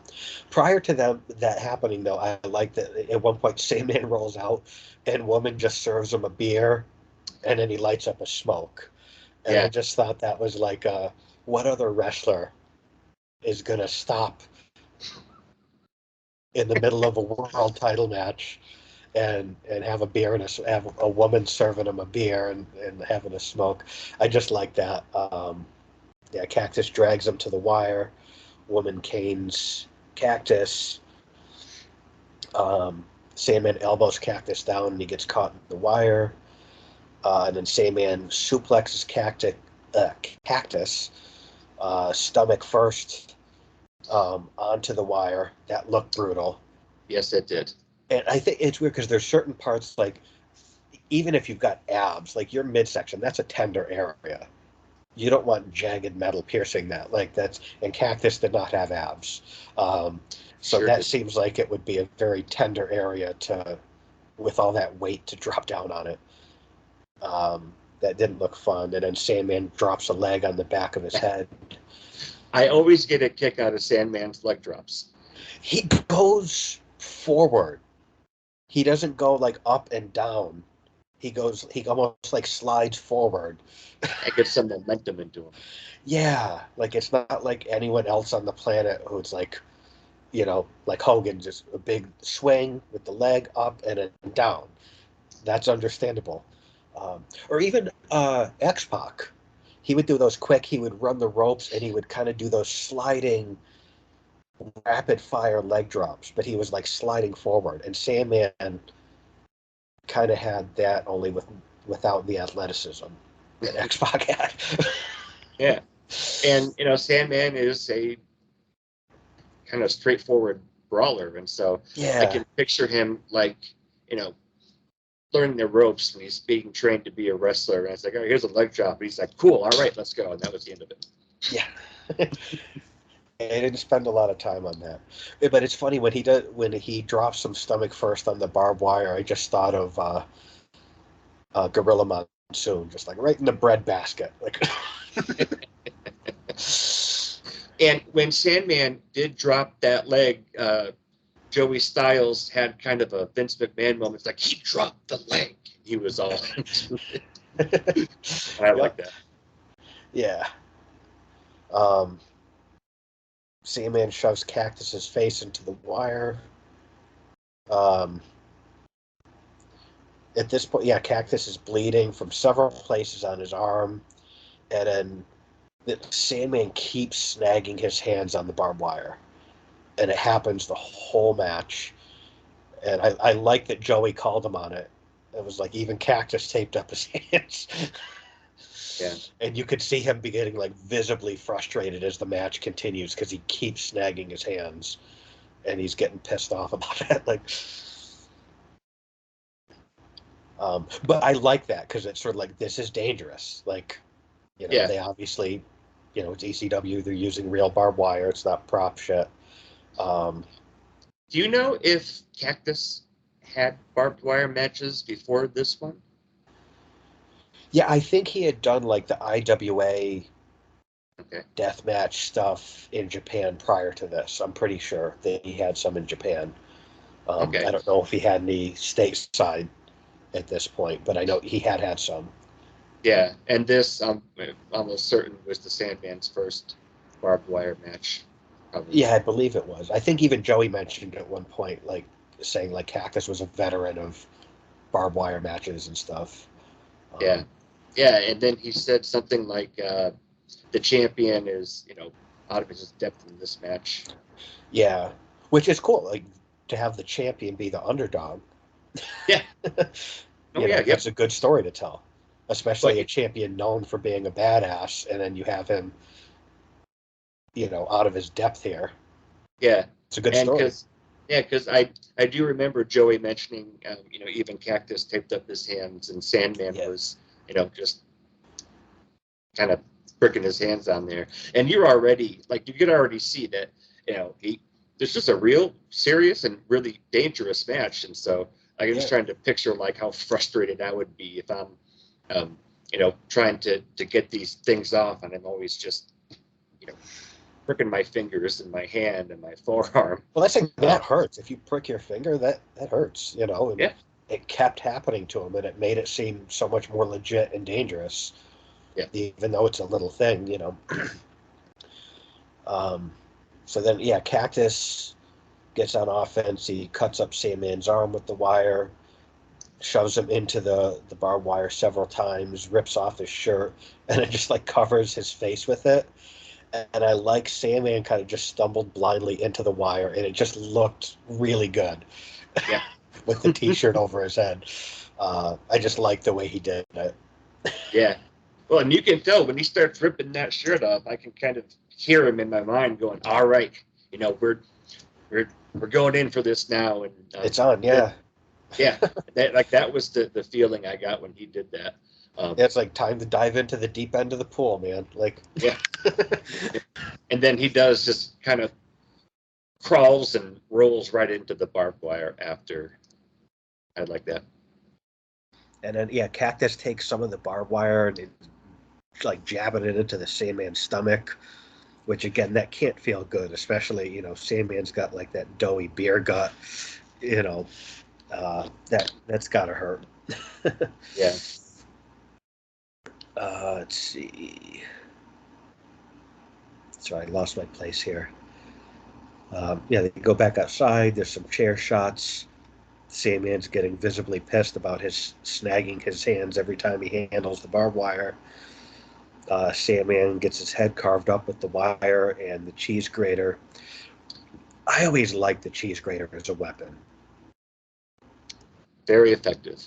You don't need to explain it. It's just like, you can just imagine, like, oh God, how much must that hurt? Like, it's just like a visceral response when you see someone get a cheese grater to the head.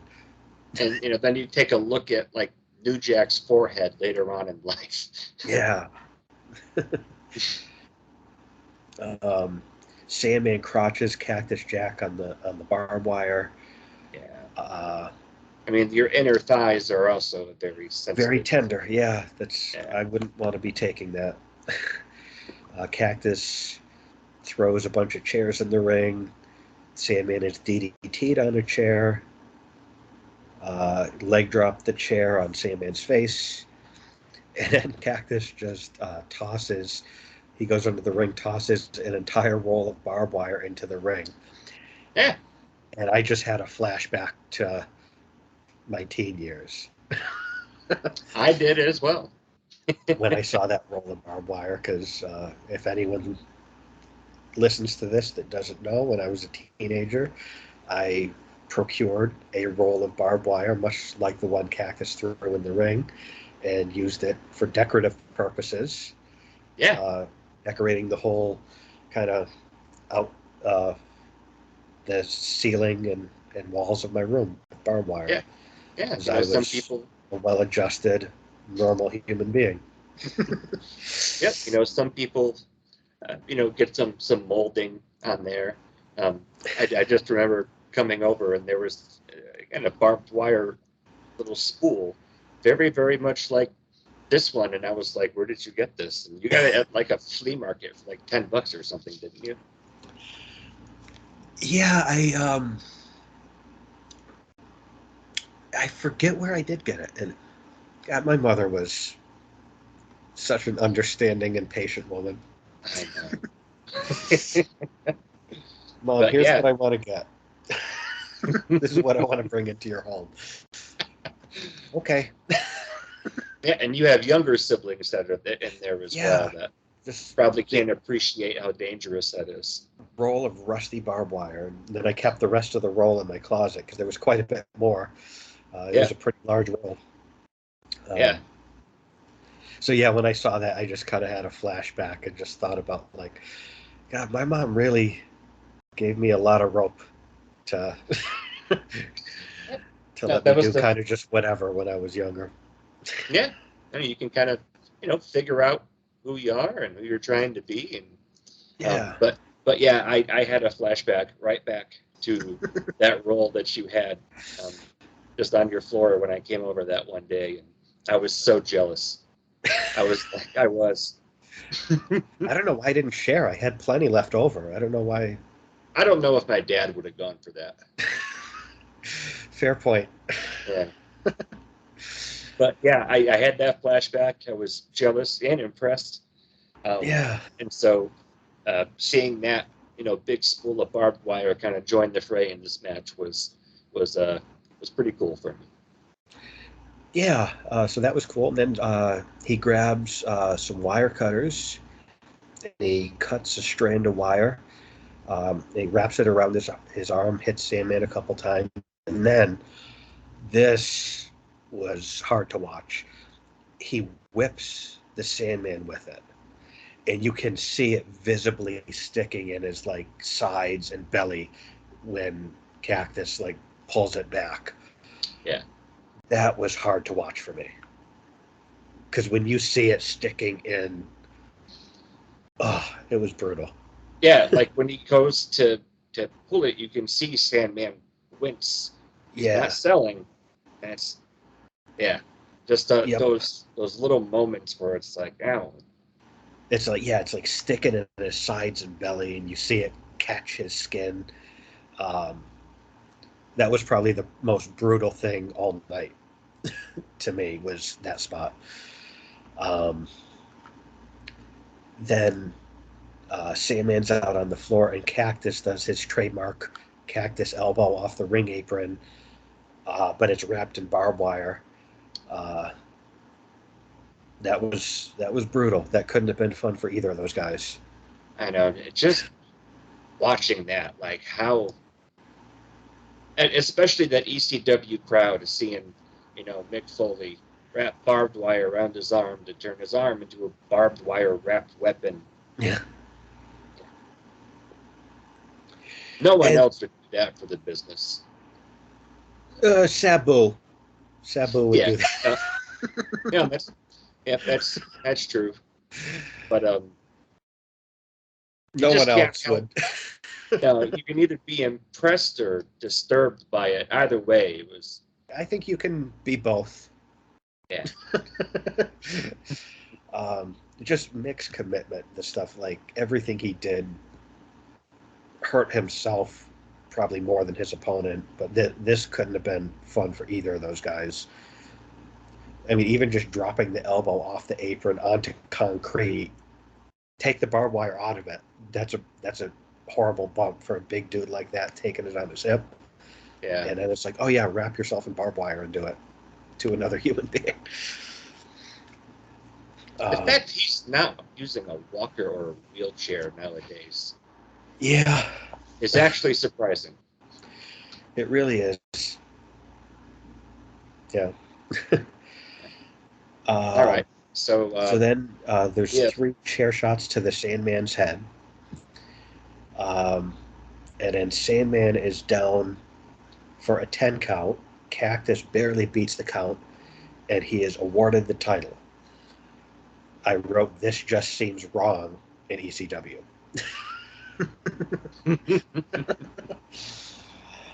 uh, yeah. No, like after, especially after just watching the Last Man Standing match with Brock and Roman, a very impressive and hardcore style match in its own right, but with the barbed wire match, I don't know. it didn't No one seem to. beats the 10 count. Yeah, that's not how you want to see anything happen in ECW, let alone a barbed wire title match. Yeah, that's not an ECW finish in any way, shape, or form. Having said that, as wrong as it felt to me, the crowd was very excited with the idea of Cactus as their new champion. Yeah. And then, for the 1000th time of the evening, Fonzie comes out. Yeah. Says a title cannot change hands on a 10 count. Which, again, I don't disagree with it. That would have been a shitty finish, but then Fonzie comes out, takes away. The crowd wants Cactus to win. He takes that away from them, and then restarts the match. Fonzie and Jim Molyneux are about to get into it. Sandman wraps barbed wire around Cactus's throat from behind, which does not look fun. And then he kind of wraps it around his face as well, which looks brutal. The crowd is chanting bullshit very loudly. Sandman whips Cactus into the wire, and he falls through it to the floor. Yeah. Which looks horrible.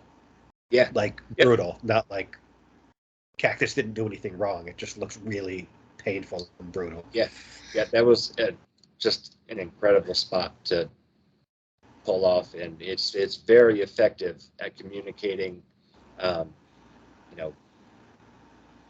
how brutal and how painful, this match is, and living up to the hype that they had for it as well. These guys delivered. This match delivered, but that was. It's well, that's just the weird. thing too, is when you have, because like that spot in particular, it's like you've got the weight of Cactus, which is visible, and then you've got momentum and gravity. You can't fake momentum and gravity teamed with barbed wire and the weight of Cactus. Well, and just seeing him go through and just takes all the barbed wire off with them, it's very effective visually, and yes. and this is 1995. You don't see this kind of stuff over here in the United States often at all. So then, after he takes that brutal bump, Fonzie says that Cactus cannot continue. As we see Cactus on the outside getting to his feet, he says Cactus cannot continue. And he awards the match to the Sandman.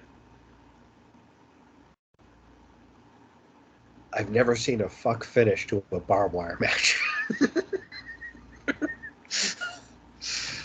And I've learned throughout our last couple shows that I am very particular about how matches are finished, how the guys go home. The only note that I took in regard to this that I wanted to bring up is that taking a look at everything you're doing, this is a very ambitious way to mess with your main event. Yeah. This is very ambitious. I don't think it came off as well as maybe they would have thought that it did.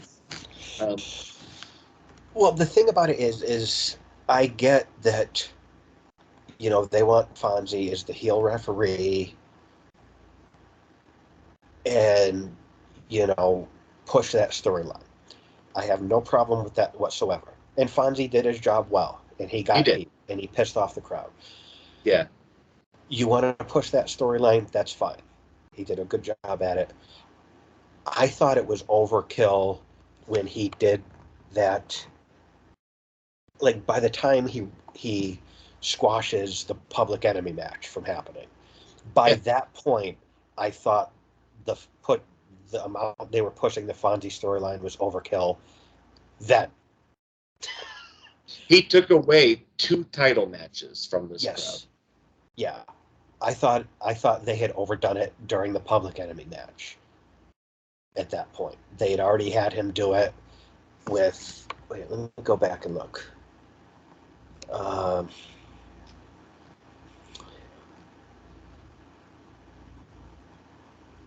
So he has the thing where he has the pull apart with Gordon. He kicks out Hack Myers from the match, from the 6-man tag, and makes it a handicap match. That was enough for me. That gets he had the little pull apart with Gordon, and then he does that. That to me furthers the storyline enough that they can drop it until the next show. Well, and it also shows that he does have whatever authority he's supposed to have. He can get in there and change matches, kick people out. Right. That establishes whatever level of power you wanted him to have. He just proved that he has it. Right, and the whole taking away what the fans want, they boo him. This is going to be leading to him and Todd Gordon. That's fine, no problem with that. I think the 6-man tag, at that point, it was his second time on the show. That's enough for me. Then he doesn't allow the tag title match to happen. By that point, I thought it was overkill. Then here, it's just gratuitous. And at that point, you're fucking with your main event. You're fucking with the world title match. It was already overkill in the tag match. Now it's just infuriating. Yeah. And not in the way that I think it was supposed to be. Yeah, not in a, getting heat from the crowd type of thing. Now I feel like you're robbing the fans of what they paid to see. Yeah. Especially in your main event. And it's one of those things where it's like, so let me get this straight. You are prioritizing putting over an angle with a referee and Todd Gordon over 2 title matches? Yeah. And apparently the answer to that is yes, they are prioritizing that. Well, and even last night, when I got done, I was kind of thinking about it. It's like, okay, not even getting to the world title match. Say the whole point of the tag title situation with the Rottens and Public Enemy was to spark something between Axel and Ian and to really introduce the gangsters, to give them a stage to come out. So let's say that was what they were really trying to accomplish, and they were able to just put Fonzie in there as kind of another cog in the wheel of whatever story this is going to be. Yeah. That's even taking that into consideration. you're taking away an advertised tag title match, a championship match. I like how you said that what they're doing with him in the main event is gratuitous. Yeah. I really, again, even admitting how fussy in particular I am about the finishes to title matches, this was horrendous to take this away from the crowd. And the thing is, like, at least with the tag title match, which, again, like, by that point, I was already sick of it. They made their point. But at least, even in that match, it's like, okay, you rob people of a tag title match, but the payoff is you get to see the gangsters. Yeah. And it's not the main event. So it's like, okay, the payoff is you get the gangsters. So I get that. So even though I was tired of it at that point, it's like, it makes sense because it's like, okay, the payoff is the gangsters debut. We have something to move forward to with the tag title division. Yeah. This is the last match of the night. This is how you're sending the fans home with this in their minds. I didn't like it. Yeah, because it's not just the title match. Just as there's no ropes, they put barbed wire around the ring. Yeah, like, I would be pissed if I were Cactus or Sandman that I went out and did this, and the last thing they're going to remember is Bill Alfonso. Yeah, I wouldn't want to put myself through what they put themselves through, only to have Bill Alfonso steal my spotlight. Yeah. Because where are you going to go? So say you're doing this to build up another rematch or whatever. You just put barbed wire on there. This has never been seen. This is a very unique match in and of itself. Yeah, I was even, what are we, 25 years later, I was just sitting there watching this last night. And it was like, wow, what a horrible idea. And they didn't need it. They'd had plenty of the Fonzie storyline prior to this. Send the people home happy, give them a real main event. And ECW was not known for fucking people over. No. In their shows. They were known for the opposite, as a matter of fact, in giving people the money's worth. So it's like, they've told the story. We get it. We don't like Fonzie. We get what his whole deal is. It's going to be him and Gordon moving forward. We understand all of it. He did not need to be involved in this main event. Not like this, anyway. No. So Gordon comes out. Fonzie clotheslines him. The crowd's irate. And then Cactus gets in the ring. He's wrapped all around his body in barbed wire. It's in his hair.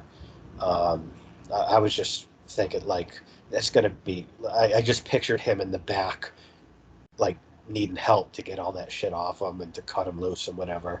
But he gets a standing ovation and a Cactus chant as he leaves. But it's just an anticlimactic ending for me. And I would be pissed if I were Sandman or Cactus to have my thunder stolen by an angle with a ref that they already established several other times effectively earlier in the show. I don't think that this gives Alfonso any more heat as far as the storyline goes. I think it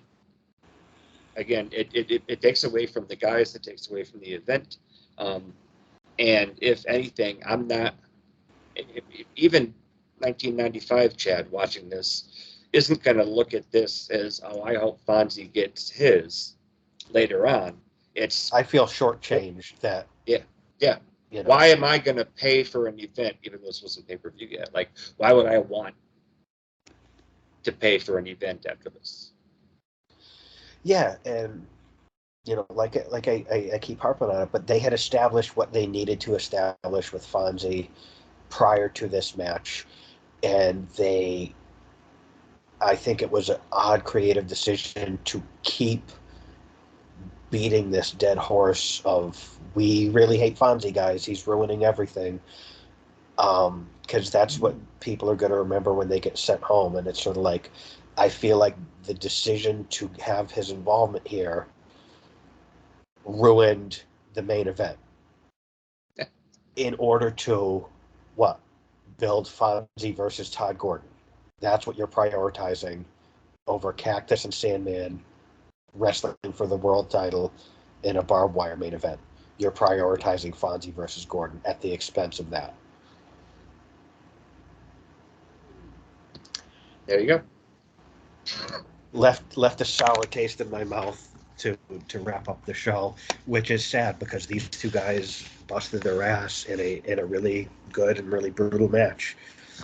Yeah, and this, you know, this set a precedent for what type of hardcore match you can come to expect from ECW or from the Sandman or Mick Foley. So, yeah, and they could have. I mean, Paul, is known as a creative genius. If you want, there's ways that you could have kept the title on the Sandman and had kept Cactus strong if that's what you wanted to do.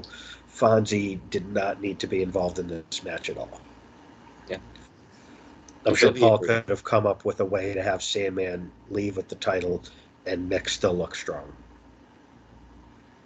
and send people home happy, which they did not do. Nope. All right. Match of the night. Raven and the Pipples versus Scorpio and Taz. Just from a storyline point of view, from being able to tie in so many people and weave them through this storyline, and Fonzie and Hack Myers and Dreamer's out injured, and the introduction of Francine, and you got Beulah.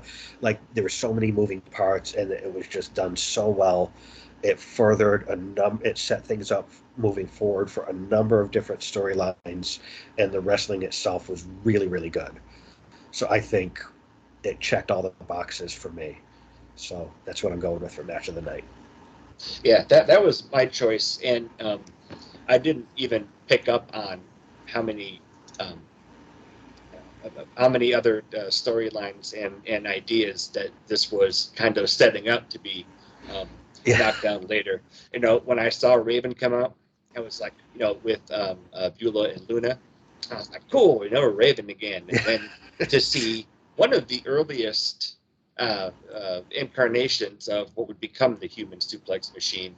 That was really cool for me, and seeing him and Scorpio teamed up. That's a money tag team right there. Yeah, and the storyline again was so meta. I didn't even realize how many boxes were being checked, but also the performance with the Pitbulls and everybody involved was really as awesome as I would think it would be on paper. Yeah. Moment of the night.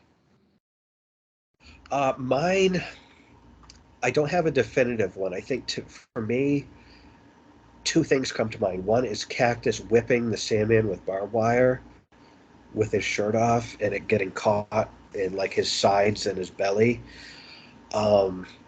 Was definitely a standout moment for me, but I think I've got to go with that mugging that Dreamer and Luna got, where Raven's fucking snapping his fingers and Luna, like just that mugging, it was just so believable and violent, and Dreamer and Luna sold it so well. So I think that's got to be my moment of the night, was just that really believable, just mugging. That was up for consideration for me as well, and I went maybe kind of the opposite way from the hardcore extreme spectrum to 911 with Jim Steele. I got a real kick out of. Paul was great on the mic, and he so much. Yeah, I know, and so that was. That was just a lot more entertaining than I was expecting when they were kicking that off. But either that or, Raven torturing Dreamer or Luna getting, leveled with that chair. Yeah, and credit to 911 for they got a lot out of him on this night. I mean, they always did, but they got a lot out of him here. And it was just, like you said, just very entertaining how much his just coming out and choke slamming people. That's all he did, and it got so over. And then, like when Paul was like dedicating choke slams, that was just really cool. I like that a lot. Paul was fantastic here, and credit to 911 too. Yeah. And that's the thing. I think, apart from how this main event ended, I think this was a solid show. We got to see some entertaining stuff with like Mikey. There was the really entertaining stuff with 911 and the choke slams and Paul just being on fire on the mic. Yeah. The handicap tag match was, you had your really solid wrestling. So you had, overall, I thought this was a good show with a variety of different things, which I like. But then just the really flat ending to the main event kind of spoiled what otherwise I think would have been a really solid show for me. Yeah, and that's true. There was so much going on with this event through so many different programs, and so to stand out just from the caliber of guys and matches put on here, I think the barbed wire match did that, and I was really just like, wow, really? Kind of at the end. But even taking that into consideration, I really did enjoy watching and reviewing this too. Yeah, this was a fun show. I like going back and looking at this stuff, especially since a lot of it I hadn't seen before, just because I couldn't afford to buy all these tapes when I was a teenager. So, so a lot of this stuff I had seen for the first time. And Yeah. overall, I do think it was a good show and it was fun to review. But I did leave on a sour note because of that ending. Yep. And that's the thing, is as incredible as that barbed wire match was, when I think of it, the first thing I think of is not Sandman going through the barbed wire or Cactus taking out one whole side of the ring with it. It's, what the hell is Bill Alfonso doing in the ring, and why is this happening? Yeah, and it's weird because ECW was not known for these types of finishes. Yeah. And this was definitely a miss. It says nothing about the work that Sandman and Cactus put in, but yeah, the finish kind of overshadowed yeah, a good match. Yeah, and it is always easy to, look back with hindsight 25, 30 years later. But even taking that into consideration, this was, I really think, exceptionally egregious for taking that away from those guys and from the fans and from the world title scene altogether. Because what are you going to set up next now with these guys? Like, I think Gordon and Fonzie have a match. I think that's what this all is leading to. I think that's why they ruined the main event, was an actual match between Gordon and Fonzie. Awesome. Which ranks up there with Eddie versus Dean in the last show that we covered. Any closing thoughts? I mean, I think we covered it. The stuff I liked about this show, and then the stuff that we didn't. It'll be. I don't remember the next DCW show that we have on the docket, but I believe it's Holiday Hell. Okay, I don't remember specifically what's on that, but I kind of look forward to see where this goes. With all these storylines and stuff. Yeah, and so this is. Go to Holiday Hell, it's about 6 months later. Oh, okay. In the promotion, so cool. Our next immediate episode is going to be King of the Ring 95. A little bit of a change of pace from this. Yeah, I want to talk about a disappointing finish. All right.